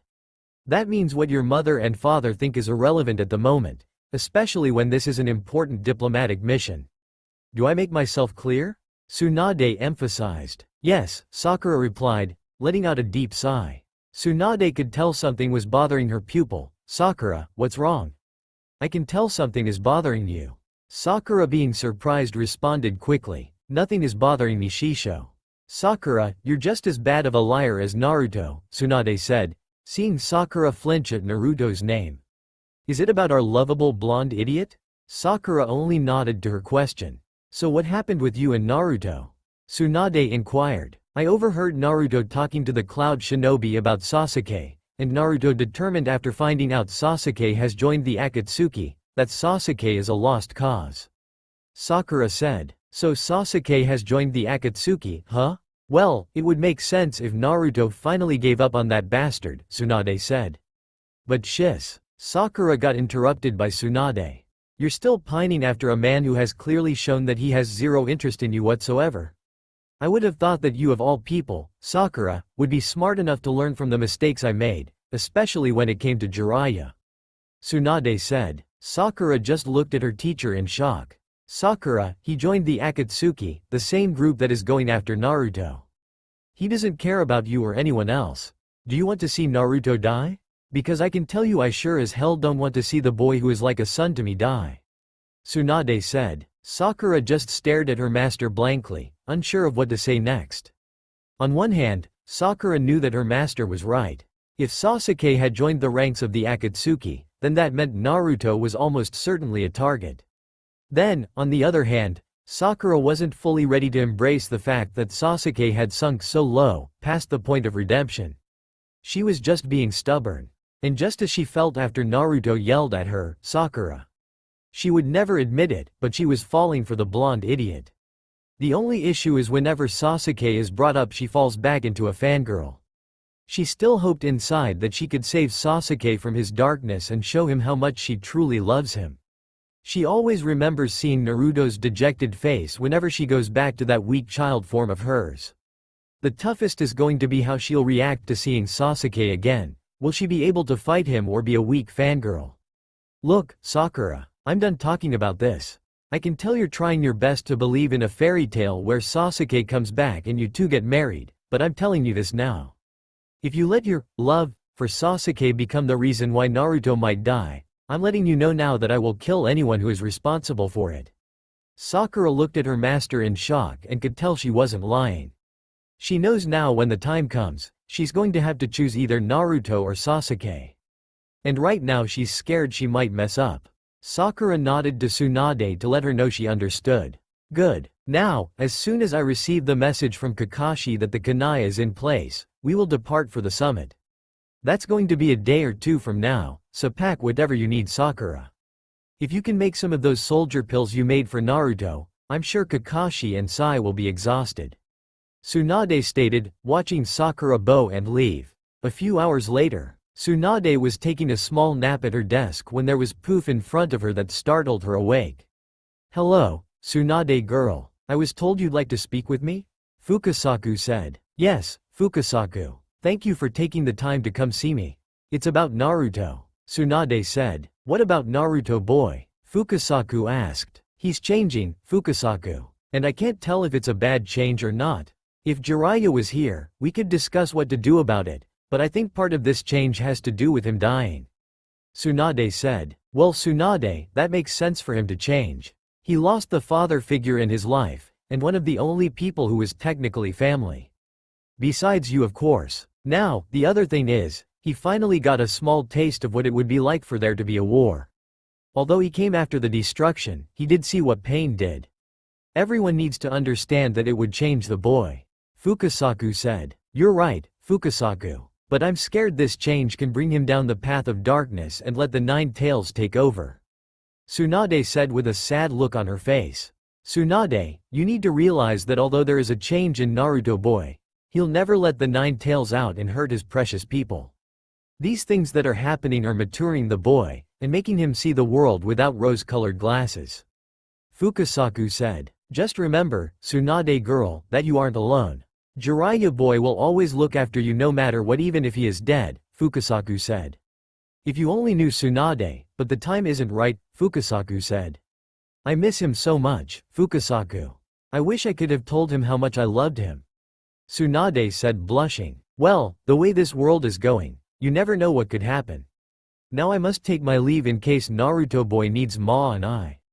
Fukasaku said. Tsunade raised her eyebrow at what Fukasaku said at the beginning, but decided to put it in the back of her mind. Thank you for taking the time to speak with me, Fukasaku, Tsunade said. No problem, Tsunade girl, good luck, Fukasaku said, disappearing with a poof. Hours later with Naruto and Shikamaru. Hey Naruto, is everything okay with you? Shikamaru asked. Huh? Well, if I'm being honest with you, Shikamaru, no. Everything isn't okay, Naruto replied. Do you want to talk about it, Naruto? Shikamaru asked, realizing how troublesome this could turn into. Well, besides Sakura, you're my closest friend, so I guess I could tell you, Naruto said. Without him noticing, Shikamaru had a look on his face when he heard him leave off the Chan from the Pinkette's name. This is going to be troublesome. Something definitely happened between those two. Shikamaru thought to himself. Well, some hidden cloud shinobi tried sneaking into the village to learn more about Sasuke. I went to confront them and found out that Sasuke is now part of the Akatsuki. I got them to leave, but apparently Sakura had been listening the entire time and confronted me about why I never told how I felt about bringing Sasuke back. And then, I kind of exploded on her and let out all my frustrations, telling her how I really feel, and also admitting that I love her. Naruto said to a surprised Shikamaru. That's not the most stunning thing though, Shikamaru. What I'm about to tell you is S-class information. Hell, if there was a thing higher than S-class, I'm sure this would be it. Can you keep a secret for me? Naruto asked. Naruto, if it's about you being the Nine Tails Jinchuriki, I think we all know now after Pain's invasion. But I already had a feeling after the Chunin exams. I can understand not wanting to tell us, but we're all teammates. Hell, the Konoha 11 is like family. You should have trusted us, Naruto. Shikamaru said, noticing Naruto's eyes go from blue to red, and then back to blue as quickly as they change. Shikamaru, how the hell would you expect me to trust you guys when I was always treated like shit and called a demon by the villagers when I was by myself? Always receiving hateful, disdained looks from the villagers. And you think I can just openly trust kids when your parents wouldn't even let you all play with me? You probably think I should have trusted you guys over time with one of the biggest secrets in the village. Hell no. I finally got what it felt like to have a family, and you want me to potentially risk all that to tell you all S-class information? Naruto yelled. All the Nara clan heir could do was just stare in shock at what Naruto just said. After taking a deep breath and controlling his emotions, besides, that isn't the S-class information I was talking about. Now do you want to know or not? Naruto asked, receiving a nod from Shikamaru. I found out who my father was during the pain fight. I met him when I lost control and the Nine Tails almost convinced me to let him out. My father put some of his chakra in the seal that holds the Nine Tails if that very occasion was going to happen. My father is the fourth Hokage, the yellow flash of the leaf, Minato Namikaze. Naruto said. Shikamaru lost all concentration while they were hopping from tree to tree and fell off the tree and fell on his ass. Not being surprised by the Nara clan heir, Naruto jumped down from the trees and landed beside Shikamaru. You alright there, Shikamaru? Naruto, you aren't lying to me about your father being Lord Fourth, are you? Shikamaru asked, already starting to notice the resemblance between the two. Giving Shikamaru a small smile with a little sadness in his eyes. No, I'm not. Wow, Naruto. I'm happy you found out who your father is. It must have been difficult for him to leave you and also have to seal the Nine Tails in his only son. I'm sorry, Naruto. Shikamaru said as he began to stand up. Thanks, Shikamaru. He left me a scroll, but I have no clue what could be in it. We should get going. We have been traveling pretty fast and could potentially make it to the sand within a day. That way, we could rest after talking to Baki, and then try to make it for the Cage Summit. I have a feeling something bad is going to happen there. Naruto said. Alright, Naruto, let's go, Shikamaru said, as the two shinobi got back in the trees and continued at top speed to make it to the sand. Several hours later, look Shikamaru, I can see the entrance to the village. Naruto said excitedly. Let's get going then, so we can rest and I can talk to Baki, Shikamaru said, breathing a little heavier. Several minutes later they got to the gate of the hidden sand village. State your business, the guard asked. We came on official business from the Leaf. We're here to deliver a letter from our Hokage to Baki since Lord Cage is on his way to the summit. Shikamaru said. Okay, welcome to the hidden sand. The guard said. Thank you, Naruto, go get us a room at the hotel. I'm going to bring this to Baki. Shikamaru said, leaving Naruto to go get a hotel room. CYA at the hotel, Shikamaru. Naruto said as Shikamaru left him. Naruto headed to the hotel that he knew of in the sand village. He was feeling anxious though because he has a scroll from his father. Naruto didn't know if he should be excited or scared to read what his father potentially wrote him. He decided he should read what his father left him. Naruto bit his thumb and put it on the blood seal. The scroll opened up with a letter from his father. Before he read the letter he noticed two more small seals on the bottom near his father's signature. He ignored the two seals for now and went to read the letter. Dear Naruto, if you're reading this, then it means I have died the night you were born. We were attacked by a guy with a mask on. He didn't give himself a name, but he had the Sharingan. I'm assuming this man is Madara Uchiha, one of the two founding leaders of Konoha. He attacked the night your mother was giving birth to you. She was the previous Jinchuriki for Konoha. If a Jinchuriki is pregnant, their seal weakens during birth. That's when Madara attacked and released the Nine Tails in the village. When Madara and I fought I was able to injure him, forcing him to drop back and retreat. That's when I went after the Nine Tails and teleported it and I back to your mother. If I resealed it in your mother she would die, taking the Nine Tails with her, but I decided against it. In the long run, your mother sacrificed herself with me and we sealed the Nine Tails in you. Now I want you to know this now before I continue. Your mother and I love you so much, and regret never being able to be with you and raise you. We wish we could see you get married and have your own family. We'll always watch over you. I did put some chakra of mine and your mother's into the seal I put on you. You'll eventually meet us, but it'll only be one time. If you meet me it means something drove you to try and let the Nine Tails out. When you meet your mother, she'll be there for you when you try to tame the Nine Tails. We believe you can do it. Oh, and I'm Master Jiraiya. He's your godfather and one of the legendary Sannin, will take you on as a student. He was my teacher, and he told me when I have kids that he'll train them. Just be careful around him. He was a bit of a pervert. Now, I did tell Hiruzen Sarutobi, the third Hokage, that the village should treat you as a hero. Unfortunately, I have a feeling the villagers will be stubborn and will eventually treat you awful. Naruto, if that did happen, I'm so sorry for putting this burden on you. Keep fighting Naruto, prove them wrong, and you want to go down my road and be Hokage, then do it. The final thing I will leave you is 2 small blood seals at the bottom. One has a couple of my 3-pronged kunai. You'll notice there will be seals on them. That is the Flying Thunder God seal. The second seal has the scroll to learn the Flying Thunder God. When you're ready to start practicing it, unfortunately, if you're finding yourself in war, you should really learn it. It helped me end the 3rd Shinobi War. It'll definitely help you out a lot, including in just normal missions. Oh, and one more thing. I know I didn't say much about your mother, because she has a letter for you too and will receive it from whoever is Hokage when you tell them you've met your mother.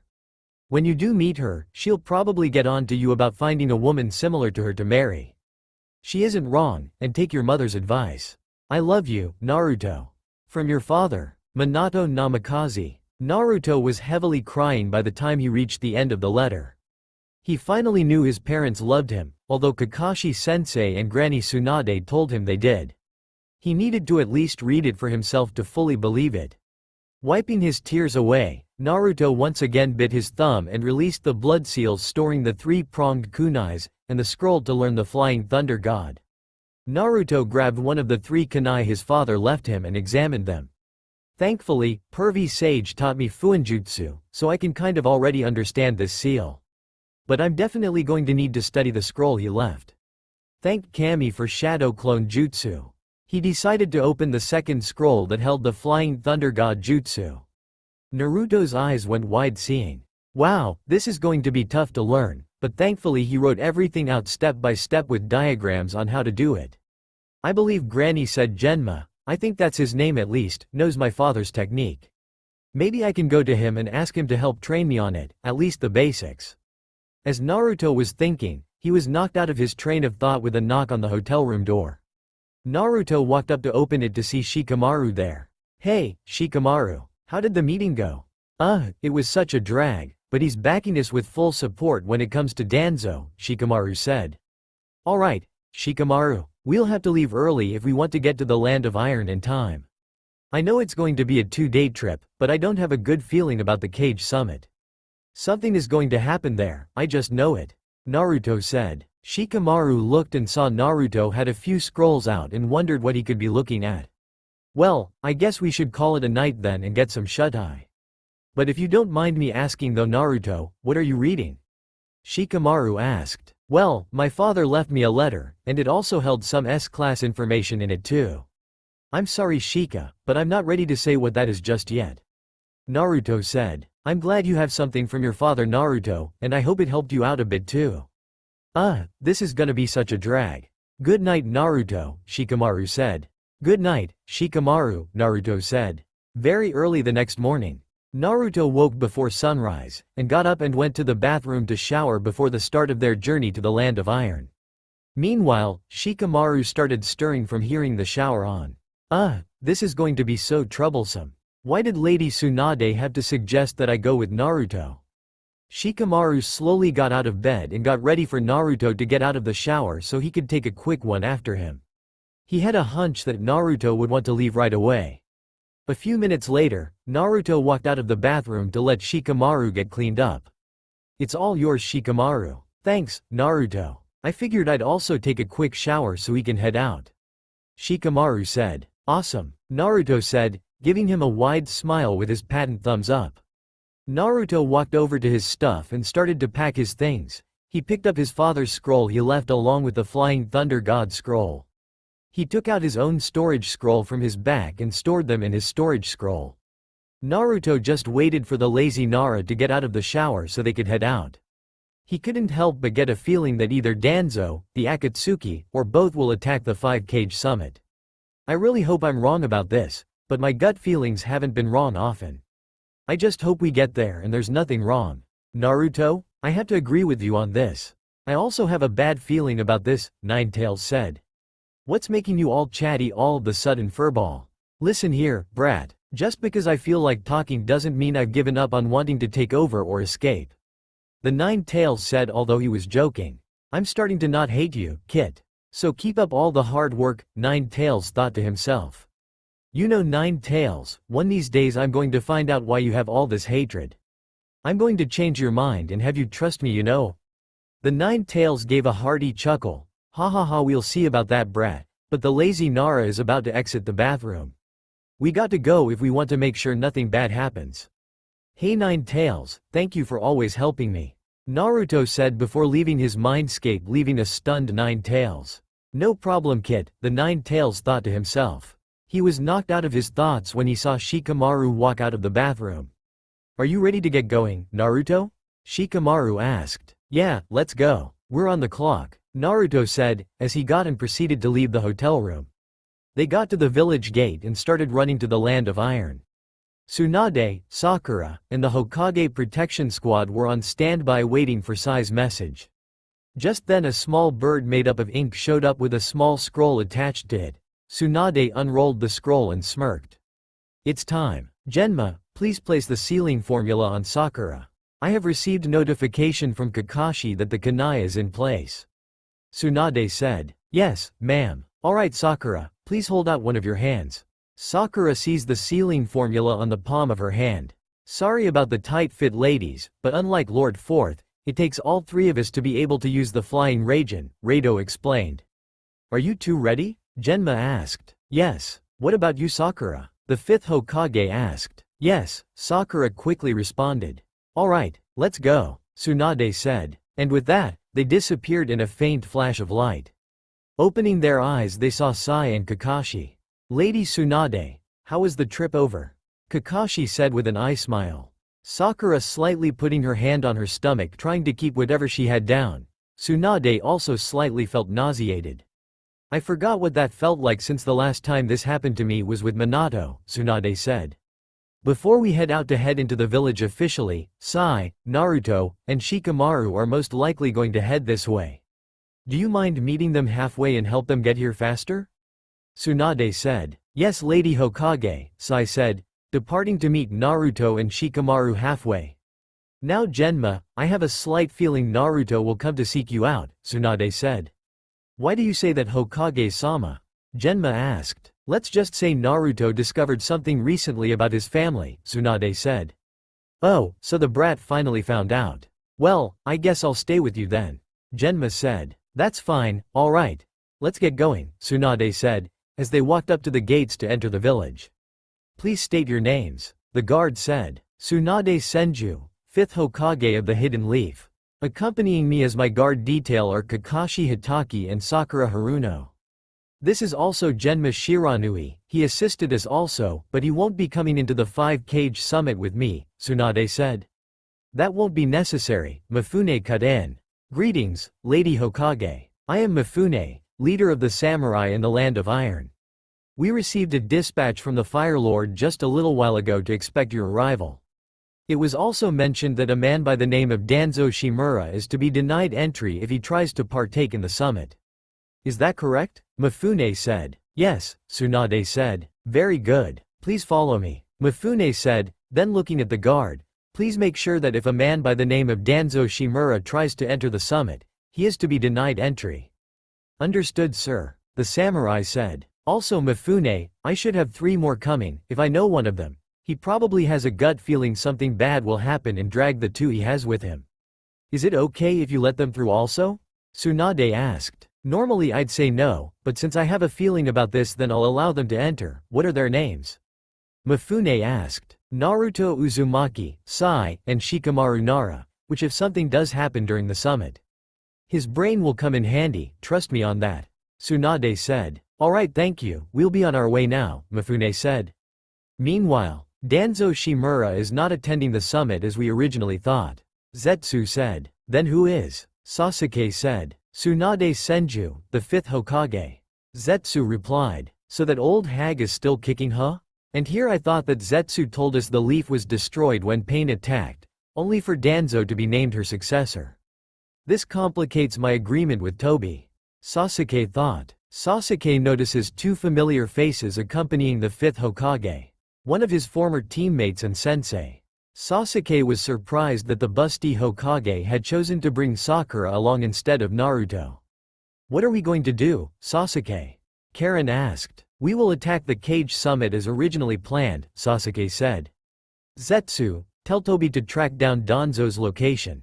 I will bring him the 8 tails as we originally agreed. Sasuke said. Understood, Zetsu said. But Sasuke, Karen protested. Quiet, Karen. Sasuke snapped coldly at his female companion. My agreement with Tobi was to bring him the 8 tails on a silver platter. The only way to find his location is by pumping either the Raikage or one of his guards that accompanied him here for information. Tsunade, accompanied by Kakashi and Sakura, followed Mifune as he led them into the conference hall. When they arrived, the 5th Hokage and her guard detail were surprised to see the other 4 Kage already seated with their own respective guard details standing behind them. What the hell are you doing here, Tsunade? I thought you were still in a coma, I said. It's nice to see you too, Tsunade retorted. Hello, Lady Tsunade. It is good to see you alive and well. Gaara greeted. Yes, well I have your friend Naruto to thank for that, as does the rest of the Leaf, Tsunade said. I see. How is Naruto doing? I heard he was the one who managed to single-handedly defeat Pain.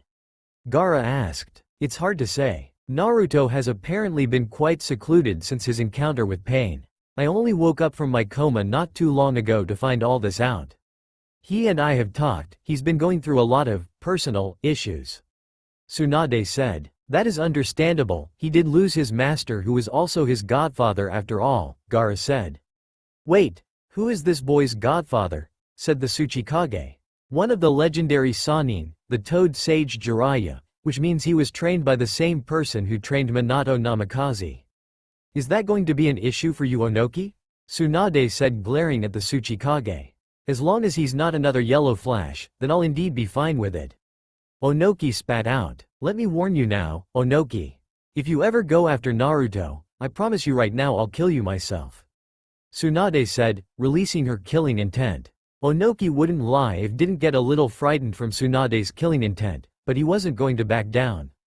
Why do I feel like you're hiding something about this boy, Tsunade? Onoki said. As Tsunade was about to retort, Mifune decided to step in and calm the situation. Enough. We're here to discuss important matters about other things. Not about a boy who was trained by Master Jiraiya. Now, if you two don't mind calming down, maybe we can get the first day of the Cage Summit on its way. Mifune said. Tsunade and Onoki glared at each other, but they didn't say a word.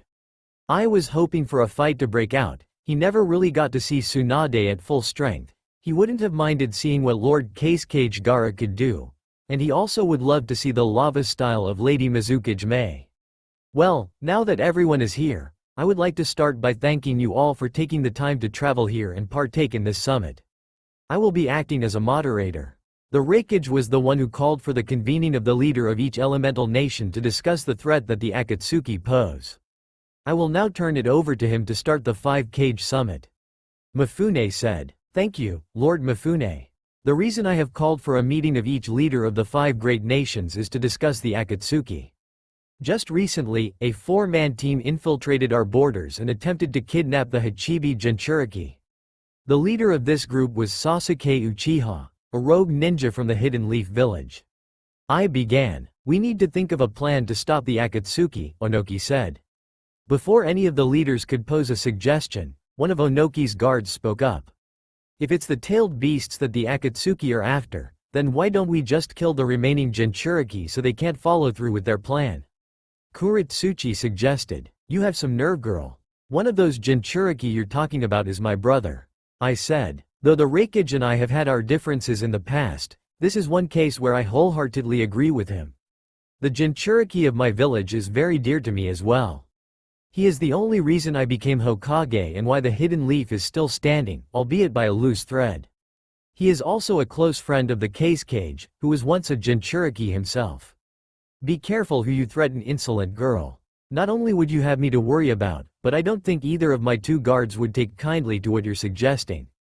If you so much as even try to lay one finger on him, I doubt they would hesitate to kill you. Especially when one of them is his sensei and the other is his teammate. Tsunade said. Kuritsuchi was about to speak up but held her tongue upon getting a look from her grandfather. Gaara, could you please share a little bit about your childhood, what it was like growing up in the sand? The Raikage and I both know what it's like, but I think this is something that others need to hear, especially the brat from the stone.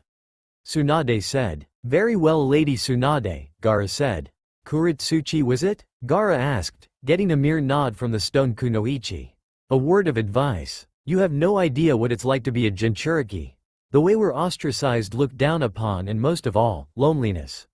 My friend possesses the 9 tails, the strongest of all the tailed beasts. He has known the same pain as I once did. Unlike me though, he grew up alone. He had no one to rely upon but himself. Were it not for him, I probably wouldn't be standing with you all here and now. He was the one who made me wake up and see the world for every good thing it has to offer. He gave me a purpose and saved my life after Shukaku was extracted from me. Sakura, would you mind sharing with the other cage what Naruto is like?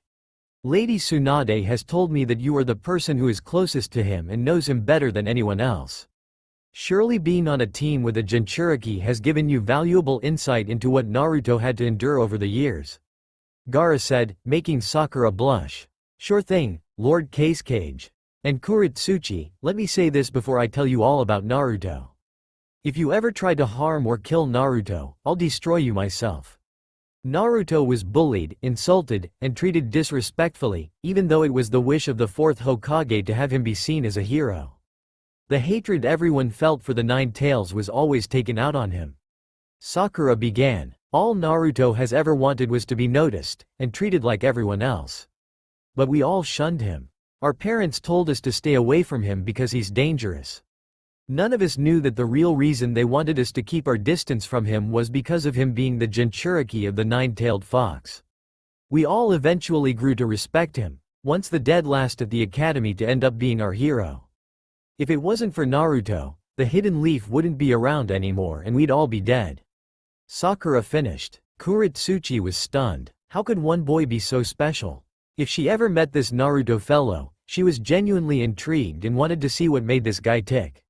If I may, Lord Raikage, now that we're done talking about what a Jinchuriki's lives are like, there is something I'd like to say, Gaara interjected. Very well, I replied. When the Akatsuki launched a surprise attack on my village, I was kidnapped and taken to have Shukaku extracted. I nearly died from the experience. Gaara said. How is it possible that you're still alive? I said. One of Suna's retired advisors gave her life to save mine. But much of the credit belongs to the hidden leaf, particularly a friend that risked everything to save my life. Gaara said. While that is very commendable, just what does this have to do with the Akatsuki's bold move to kidnap my brother? I asked. Each of our villages has been victims of the Akatsuki attacks.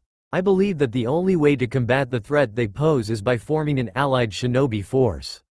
Gaara said. When the Akatsuki attacked my village, the only one to lend aid in our time of need was Lady Tsunade and my friends in the Hidden Leaf. Given how their actions continue to grow bolder, I think it would be a wise idea to share what information we have. Gaara continued. You've got some stones, kid, for suggesting such a bold move, I said. Indeed. Tell me, Cage. I will even allow you to ask one question. Onoki asked. Then let me ask you this, Lord Raikage, Lord Tsuchikage. When did you both forsaken yourselves? Gaara asked. What do you mean, boy? I growled out. You better start explaining yourself. Onoki wheezed out. Okay, well, let's start with Lord Tsuchikage. You have been known to hire the Akatsuki, so how do we know you aren't helping them out with this? Thankfully we know you aren't, since they took your own Jinchuriki, but you've done us all wrong by hiring them. You have forsaken your shinobi, and just paid the Akatsuki to do certain missions instead of believing in your own shinobi and Anbu. Gaara said, giving him a second to breathe before continuing. You, Lord Raikage, lost the 2 tails Jinchuriki. This no doubt prompted you to put your brother into hiding, scared they would take him away next. Not realizing your brother is probably the strongest shinobi in your village. So instead of making him your guard for anything, you hide him away because you're scared. You have forsaken him to hide because you're a coward. Gaara finished. Before either of them can respond, Zetsu appears in front of all the cage. Hello. Zetsu greeted as he emerged. Sasuke Uchiha has snuck in. Let's all go and look for Sasuke. Yeah, I grabs Zetsu. Where is Sasuke Uchiha? I growled in anger. Zetsu, ignoring Lord Raikage, answer me. I growled, seething with anger. I'm sure you'll be seeing him soon. He is in fact here to kill you all. Zetsu said, with a smile. I'd like to see him try. I growled and barged out of the room to go look for Sasuke. Tsunade looked at Kakashi and Sakura. We will not go charging after him. If the brat wants to try to kill me, he can come to me. But Lady Tsunade, what if they killed him? Sakura said worriedly. Sakura, did you not listen to Naruto at all? Do you not see all the pain he's caused, everyone? If he dies, then he dies. Stop being a fangirl and move on. The blonde idiot cares about you, not Sasuke. Tsunade yelled, destroying the table in front of her with a punch. You're right, Lady Tsunade. I keep making the same mistakes over again. I made Naruto make that stupid promise to bring Sasuke back to me, and it's destroying him. It's time for me to be strong for Naruto, and show everyone how strong of a kunoichi I truly am. Sakura said. The other cage and their guards start hearing explosions nearby. Sounds like I has found Sasuke. Kakashi, Sakura, if he shows up let us handle him. Before Sasuke attacks, Naruto, Sai, and Shikamaru could see the outline of the gate. Once they got close enough, Sai started to lower them down towards the entrance. The three of them landed on the ground and were promptly addressed by the guard at the gate. Welcome to the land of iron. I'm assuming by your Hite 8 that you're the three-leaf shinobi Lady Hokage told us about that would be joining us here? The guard stated. That's correct. Are we allowed to enter? Naruto asked. Yes, just don't cause any trouble while the cage summit is in session. The guard said, letting them through the gate. Once they entered, they got stopped by a fellow leaf shinobi. I'm assuming you're Naruto Uzumaki? The bandana-wearing shinobi asked. Yes I am, and who are you? Naruto asked. I'm Genma Shiranui. Lady Tsunade told me you would be coming to find me. Genma said. That's correct. Granny Tsunade gave me my father's things, and if you haven't guessed it comes with a certain jutsu you partially know how to use. Naruto stated. Before Genma could answer, Shikamaru spoke up. Come on Sai. Let's go check out the village while they talk. Thank you, Shika, Naruto said. As Shikamaru and Sai were walking away, Sai spoke up. When did Naruto find out about his father? Do you know who it is? Sai, it isn't my place to inform you who his father is. And besides, it's classified information. I only know because Naruto trusts me and when he becomes Hokage, I plan to be one of his advisors. Shikamaru said, getting a nod from Sai as they continued to explore the village. I'm assuming that Sai kid doesn't know who your father is. Genma asked. No, the only ones who know are the ones who were my father's guards, Kakashi Sensei, and Granny Tsunade. Shikamaru knows because I can trust him. I haven't even told Sakura yet and I don't know if I will anytime soon. Naruto said, getting a nod from Genma. Before we discuss more about the jutsu, I just want to apologize for never telling you who your father was. Like Kakashi, I was sworn not to tell anyone, and that includes coming to you also. Genma said, it's fine. I can understand why Lord Third did what he did, but he pushed away pervy sage from me until he made me his pupil, when I could at least have him somewhat in my life when I was younger. Naruto said, who's pervy sage? Genma asked. My master, Jiraiya of the Sannin, was also my father's master, Naruto said with a sad look. I'm sorry for your loss kid. Anyway, I only know how to do the flying thunder god formation. I don't actually know how to do the full jutsu like your father. Genma said, I understand. It's a very complex fuinjutsu, which thankfully during my training trip with my master he taught me fuinjutsu. But from reading my father's notes, I don't really understand how to actually pull off the jutsu. Naruto said, if you can do the fuinjutsu seal, then the only thing I can help you with is how to potentially activate the jutsu. From my understanding from what your father Minato had told me, is that you search for the seal with your chakra, and once you feel the seal you concentrate your chakra on the seal, and then boom you teleport. Genma explained, that does make sense, but I'm gonna have to go to a weapon shop back in the Leaf Village to get the three-pronged kunai made. I want to use it like how my father did. I'm going to need a lot of training for this. I can already tell. Naruto finished, saying with a slight pout. As much as I love training, I can already tell this jutsu is potentially going to be a bigger pain in the ass than the Rasengan. Thanks, Dad. As Genma was about to reassure Naruto he'd be there to help him, an explosion came from one of the buildings he was assuming where the cage summit was happening. What the hell is going on? Genma shouted. Damn it, I warned Granny that I had a feeling something was going to happen during their summit. Naruto said, let's go Naruto. They might need our help if it's the Akatsuki or Danzo attacking," Genma said as they started running towards the source of the explosion. After escaping the crazed and powerful Raikage, Sasuke found Karen and asked her where the other Kage were while they were running down a hallway. "Sasuke, I sense a bunch of chakra signatures down here at the end of this hallway," Karen told him, receiving a nod as he rushed to the room at the end of the hallway. Sasuke burst through the door looking for Danzo, but when he finally got to see everyone there, he didn't see Danzo. In the seat reserved for the Cage of the Hidden Leaf was none other than the Godem Hokage herself. "Where is the bastard Danzo?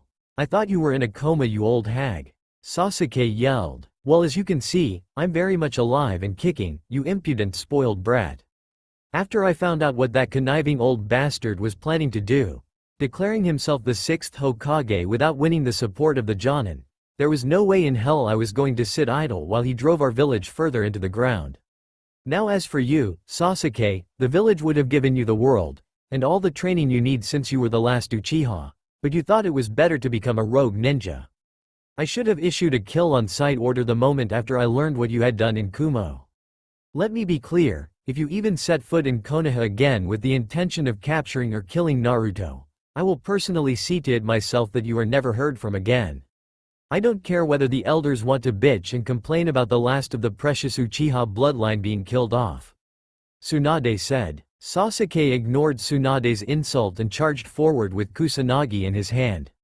As he went to strike Tsunade down, Tsunade grabbed Sasuke's wrist and spun him in the air, throwing him through a wall. As he got up and walked through the hole he made, he noticed the hole had been sealed up by lava.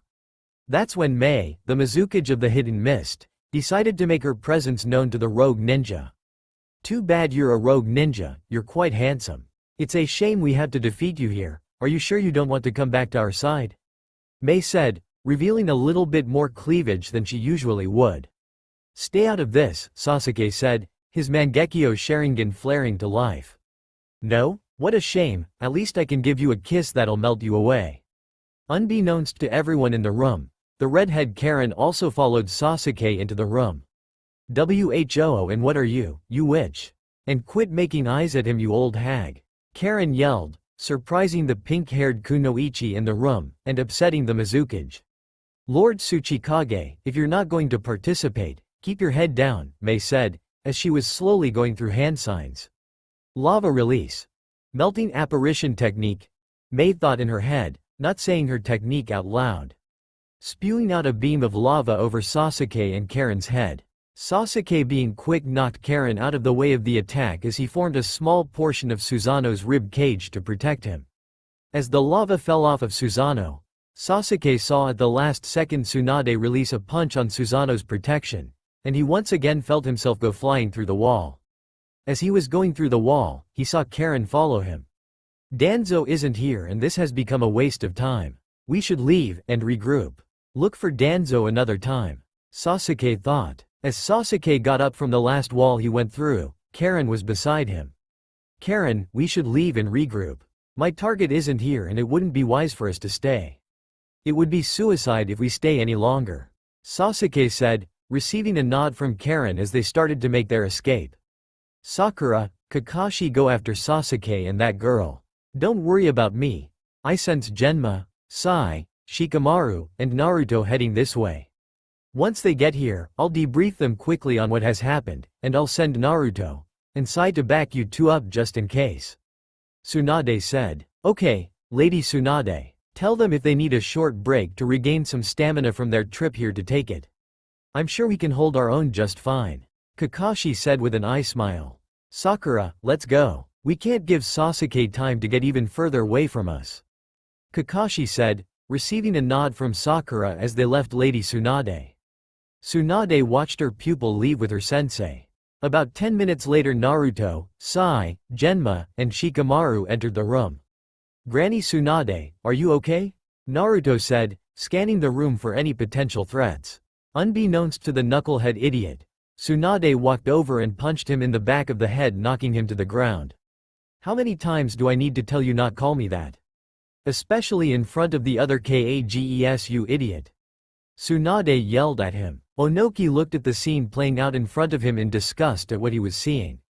Mei and her group were laughing at the interaction between the two blondes. As Onoki was looking at that blonde leaf shinobi, he couldn't help but think he looks a lot like the yellow flash of the leaf. "Boy, who is your father?"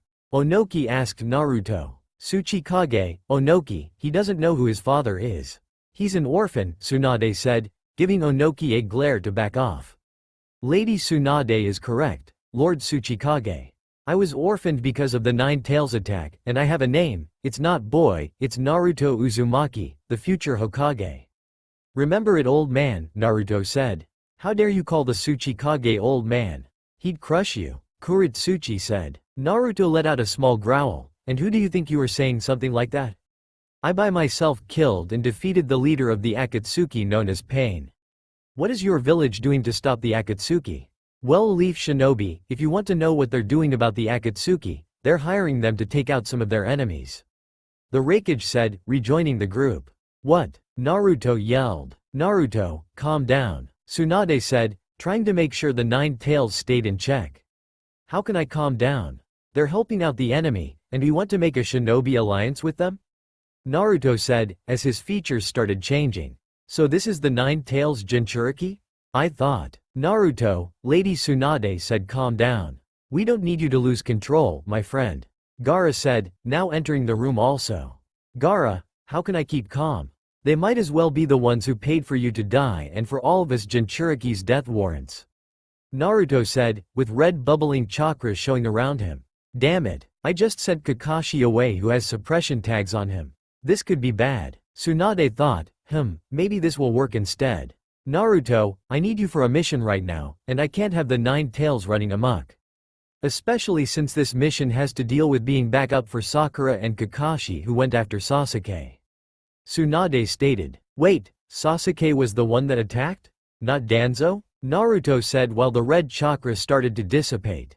"Yes, Naruto, and I need Sai to rest up before you two go and meet up with them. Genma, Shikamaru, you two will now be staying with me as my guards." "Welcome back to guard duty, Genma, for this short time," Tsunade said. "How troublesome, why did I have to follow the blonde knucklehead?" Shikamaru thought. "Sure thing, Lady Hokage, it's been a while since I last did it for Lord Fourth," Genma said, giving a look towards the Tsuchikage. "Thank you, you too.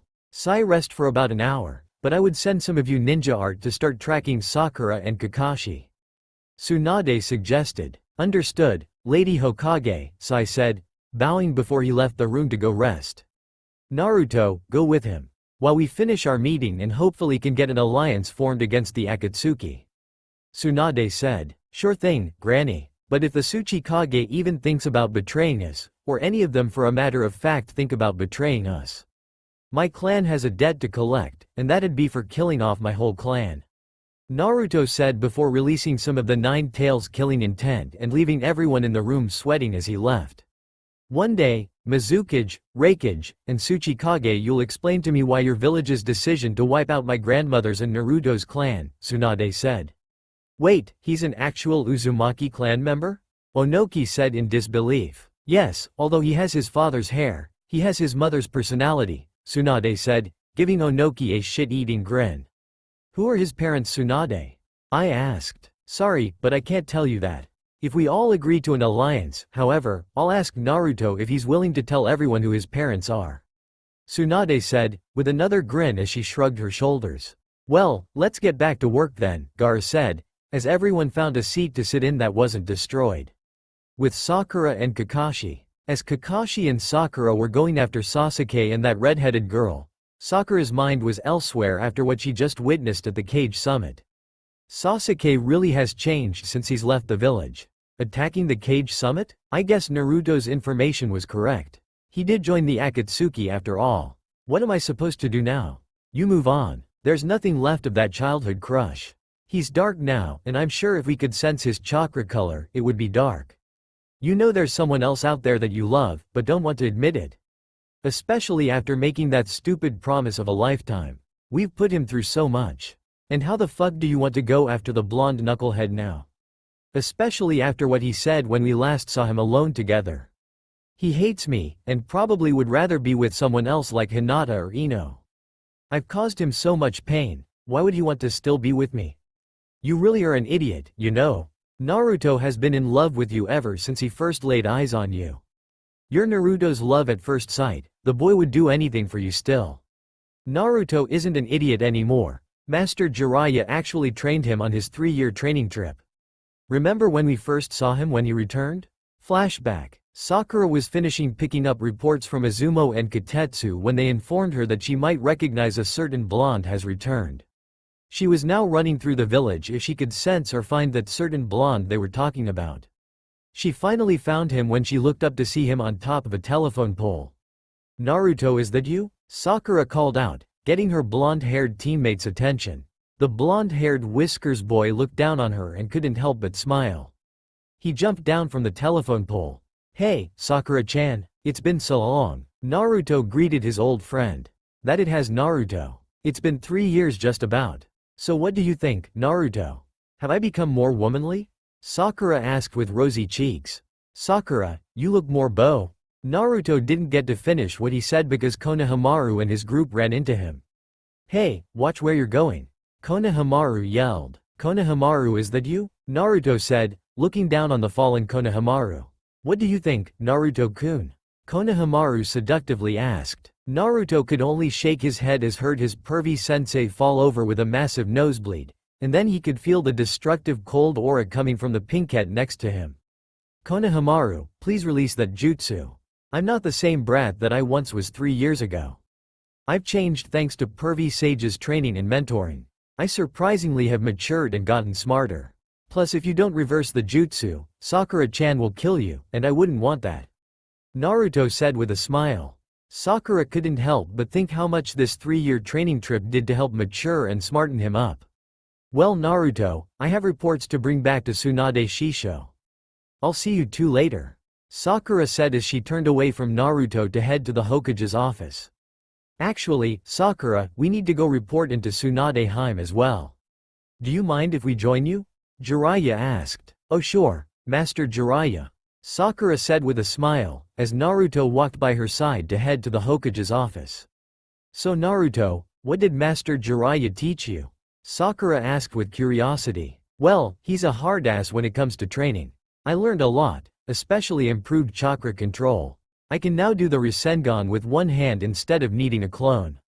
I discovered I have wind and water elemental affinities, and although I don't know who they are because Pervy Sage isn't allowed to tell me yet, he said those are my parents' affinities. He also said I might have a potential Kekkei Genkei, but we haven't discovered it yet.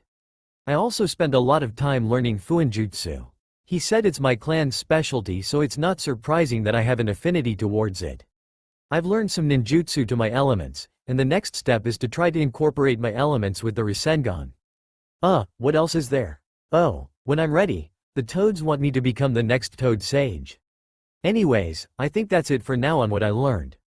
What about you? I'm assuming Tsunade agreed to take you as an apprentice? Naruto said. Well, let's see. I've been learning a lot about medical ninjutsu. One of my goals is to surpass Tsunade Shisho as a medic nin. We worked on improving my chakra reserves and control. I also have water as my affinity, and Lady Tsunade said we can check to see if I have another one also soon. I've learned quite a few water ninjutsu to help improve my arsenal, so I'm not just taijutsu, which by the way I also have Shisho's strength now and her taijutsu style. I spent a lot of time with Guy and Lee to improve on it and get faster. My chakra pool has increased significantly since I've taken my training seriously. It'll never be as big as yours, but Shisho said it's about the size of a typical Jonin's pool now, which has me excited. Oh, and I'm Chunin. You're the only one besides Sasuke-kun who isn't a Chunin in our group. But I think that's it, so what were you going to say to me before Konohamaru interrupted us? Naruto? Sakura said. As Naruto was about to answer, his master spoke up. Unfortunately, you two will have to talk later about what he was going to say since we're at Tsunade Heim's office. End flashback. You know, Inner, you might be onto something about that. He definitely is a lot more intelligent than he once was, and before Konohamaru interrupted us, I'm pretty sure he was going to call me beautiful. You think? You know, for being one of the smartest shinobi, kunoichi from the academy, sometimes I think you're not that smart. Yes, he was going to say that, and also remember when Hinata confessed her feelings towards him, but he didn't return them? He's always defended you and would do anything for you. Wake up before you make the biggest regret of your life and continue ignoring his feelings. Also, it seems to me Sasuke and that redhead are more than just teammates. As Sakura was about to angrily retort back to her inner self, especially about that redhead who was with Sasuke, she heard her sensei call out to her. Sakura, I know we don't talk much when we're going after someone, especially since that someone is Sasuke, but I can tell things are on your mind. Would you like to talk about it? Kakashi said, receiving a heavy sigh from his student. Well, I guess I should start with myself looking for Naruto when he was avoiding all of us to let him know Lady Tsunade had woken up from her coma. Naruto went out to find the hidden cloud shinobi that was asking for information on Sasuke. Well, I followed Naruto and he explained the last information he heard about Sasuke's whereabouts and told them that he was originally going to bring him back for me for the team to be whole. He now sees Sasuke as a lost cause because of him joining the Akatsuki. We ended up in an argument and things escalated pretty quick. Naruto admitted he was in love with me, and that I've been hurting him ever since we were in the academy together because that's when he discovered his feelings for me. He told me if I want Sasuke back to do it myself, and he's done trying to please other people and instead of going to look what's best for him instead of trying to live in a fairy tale world and hope I would have feelings for him. Sakura said, with tears starting to come down her face. Well, after this argument, Lady Tsunade summoned me to inform me I'll be a part of her guard for the Cage Summit, and during that, we talked about it. She told me I should give up the fairy tale of being with Sasuke and should focus on the one who's been by my side this whole time. She said it's obvious I have feelings for the blonde knucklehead too, and the two of us are like her and Master Jiraiya, dancing around our feelings until it was too late. I honestly have no clue what to do, because on one hand I love Sasuke and always have this what if feeling, but then there is Naruto who literally is always by my side and pushes me to be a better kunoichi and a better person. I just don't know what to do anymore. Sakura finished. Kakashi looked at his student, and couldn't help feeling sorry for her. He finally decided he should give her some advice on the matter and point her in the right direction. Sakura, listen to me carefully on what I'm going to say. You're in love with an image of what you have in your mind of Sasuke, but not what he actually was. The boy had always had dark thoughts of revenge and killing since the fall of his clan. He's never been kind to you really and only saved you knowing it would be wrong not to. Open your eyes, Sakura, you know nothing about the boy. I've tried very hard to break him from this path before you left and I failed. He nearly killed Naruto when they fought, and to be honest he shouldn't have been able to. Which makes me think Naruto was holding back during that fight. Now he joined the Akatsuki, the very group who are after Naruto. You need to let go of this image of Sasuke and look at your future specifically with a certain blonde knucklehead. Sakura, we both know Lady Tsunade is right. You have feelings for Naruto and are scared to admit it. Now as much as I'd like to keep talking about this, we're about to reach Sasuke and his companion. Kakashi finished. You're right, Kakashi-sensei, and thank you for the advice and listening to me. I'll think about everything, but when we get to Sasuke, I know you're going to fight him, but I'm going to want to have at him too. Sakura said, with a sad smile. You're welcome, Sakura. I have faith in you, and you'll do the right thing, but make sure you capture that redhead. I only know of one clan that has red hair and if I'm right on my assumption I think Naruto will be able to get her on our side. Before you say anything, you'll see why when Naruto and Sai get here as backup. Kakashi said. Heads up, Sakura. I see them straight ahead of us now. They're by that bridge up ahead, Kakashi informed her. Sakura wiped away her remaining tears, and took out a couple of kunai and threw them at Sasuke and the redhead not that much farther ahead of her and Kakashi stopping them from reaching the bridge. Sasuke and Karen jumped to the side to avoid the kunai coming at them from behind. They turned around to see who was coming after them. To his surprise, it was his old teammate and his sensei. Kakashi, Sakura, what do you two want? Sasuke said. We're here to bring you two in on your crimes against the Hidden Leaf, and against other villages too, Kakashi said. Well, unfortunately for you, I don't plan on coming silently, Sasuke said, his Sharingan spinning to life once more as he unsheathed his sword from its holster. Kakashi moved his Hite-8 from his left eye, showing his own Sharingan, and took out a kunai. Sasuke, I won't go easy on you. Sakura, handle the redhead, Kakashi said. Sakura took out a kunai and charged Karen, who barely dodged the Pinkette's strike. Karen threw an explosive tag at the pinkhead just for her to step out of the way and this time get hit right hook from the pinkhead. The redhead jumped back after receiving the punch. Ow, that hurt you bitch. Why do you guys keep chasing after Sasuke-kun? He doesn't care for any of you and clearly doesn't want to come back. Karen said. Sakura ignored the question and charged back in on the redhead, leading her next attack with a fist. Sakura continued her pressure on the redhead trying to land a blow, but surprisingly the redhead was able to dodge most of her punches until she landed a roundhouse kick to the stomach sending the redhead over the edge and into the water. Sakura jumped down to follow her. Why do we keep chasing Sasuke-kun? Well, for starters, he is a leaf shinobi, and we want our teammate back. I also wanted him back, because I thought I loved him, but now I have too many questions. If he doesn't care for us anymore, so be it, but he still needs to pay for his crimes. Sakura stated as she started going through hand signs. At that moment Karen was going to respond, and defend herself from whatever jutsu the pinkhead was going to use until she got distracted. She could sense two more chakra sources that just appeared in the tree line watching Sasuke-kun, and the gray-haired shinobi fight, while also watching his fight. Who are these two chakra sources? I don't recognize either of them, but one of them is so bright like the sun and full of warmth.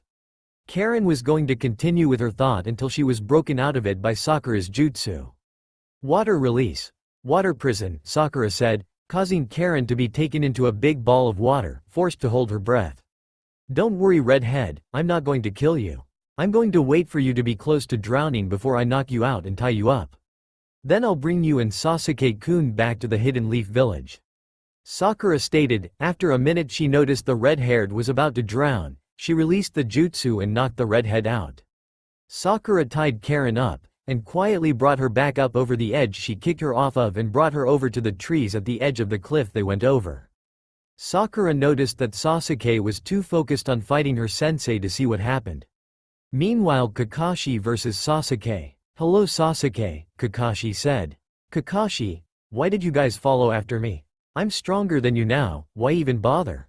Sasuke asked. Are you sure about that Sasuke? You never could defeat me, and I still don't think you can. We followed you because you're a rogue ninja joining an S-class rogue group called the Akatsuki. It's time for you to come home and face your crimes. Kakashi said. If you're so sure yourself, then enough talk. Let's fight, and let me prove to you, you're weak now. Sasuke said with a smirk, drawing his Kusanagi. I'm sorry for failing you as Sensei Sasuke, but it's my job to bring you in, not Sakura or Naruto, Kakashi said, moving his Hite-8 from his Sharingan eye, and took out two kunai. Sasuke charges at Kakashi, with both hands on his sword. As he gets closer in proximity to his former sensei, he jumps in the air and comes down with a forward slash. Watching the movements of Sasuke's sword with his Sharingan, Kakashi readied his kunai to intercept the incoming blow just above his head. Successful in blocking his opponent's move, Kakashi pushed back against Sasuke's sword with as much force as he could, forcing a stalemate between the two.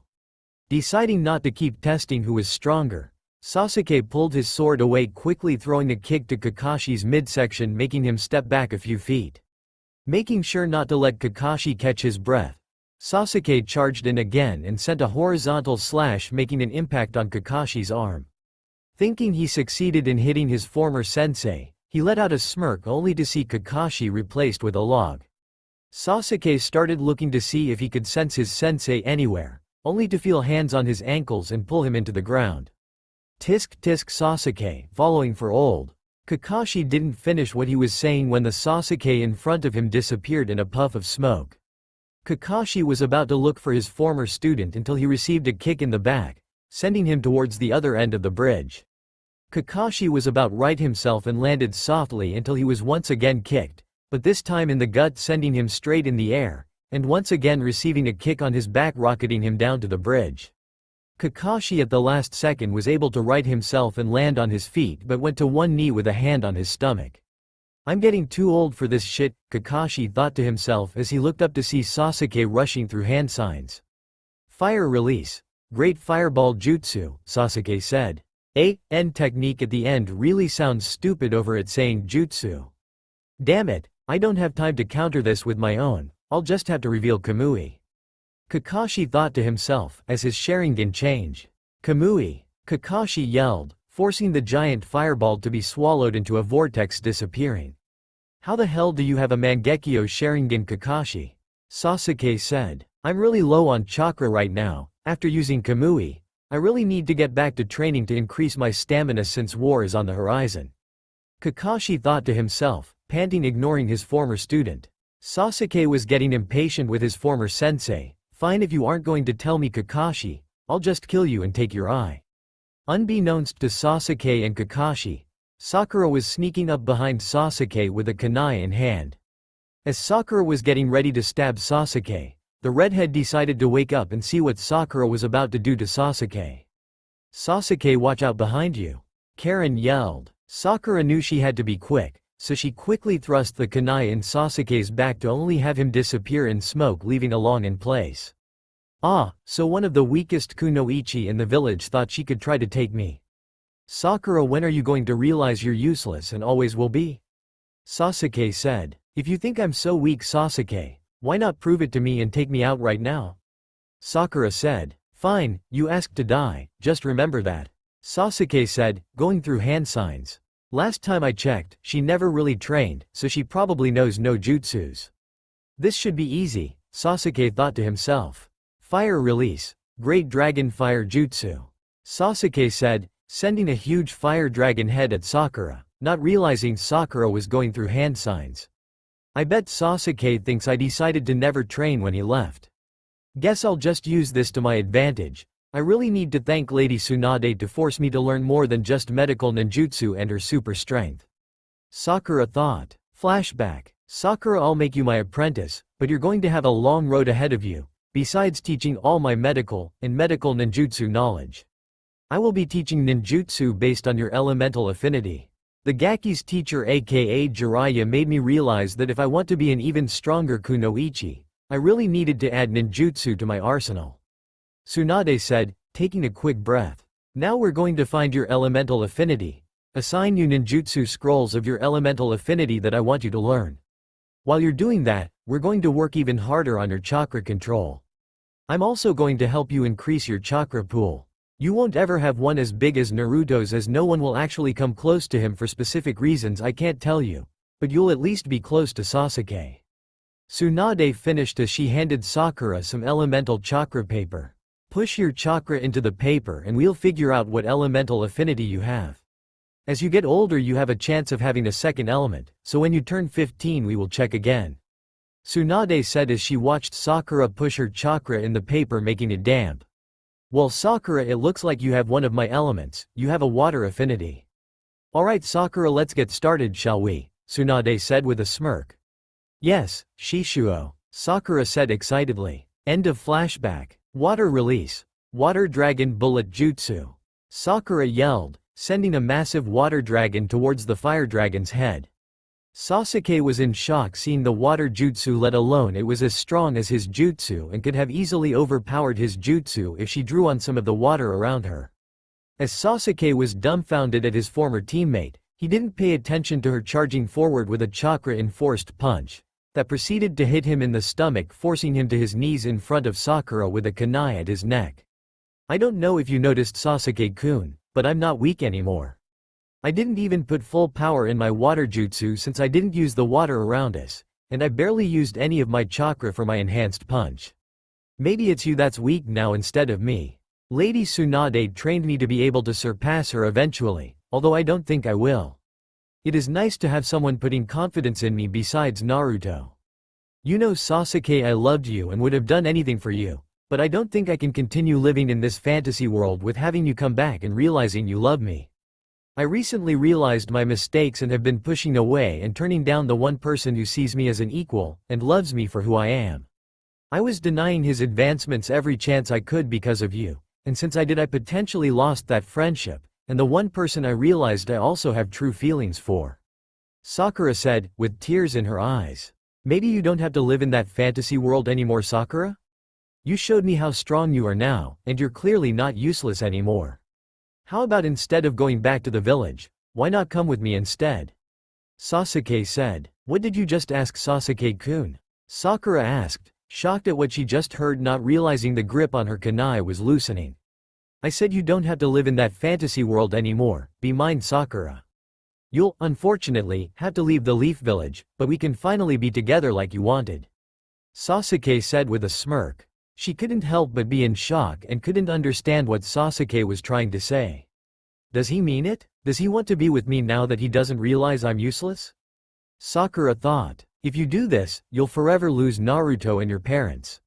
Not only that, you'll become a rogue ninja also. Don't do this Sakura, Inner said. Sakura was about to respond back but forgot about Sasuke being in front of her. He took advantage of her being in shock from what he said by stealing her kunai, punching her in the stomach, and then grabbing hair and holding her up. Nope, you're still useless Sakura. Letting a few words distract you, and retreating back into a fangirl. I'm assuming the person you denied advancements to is Naruto. He's a fool to think you'll ever love him because all I have to do is say to you that I want you to come with me and you get all confused. No worries though, I'll end all this now by killing you. Sasuke said, making a horizontal slash with kunai towards Sakura's neck. Sakura fight back, Kakashi said, trying to get to her. I'm not going to make it, Sakura is going to die here today. Damn it, if Sakura somehow survives this I seriously need to train again. Kakashi thought. Sakura closed her eyes. I can't believe I let his foolish words have this effect on me. He's right, Naruto doesn't deserve this. I wish I could go back and change everything. I'm sorry Naruto. The last thing Sakura heard was a kunai slicing through skin. That's all for now. If you enjoy this video, then please like, share and do comments.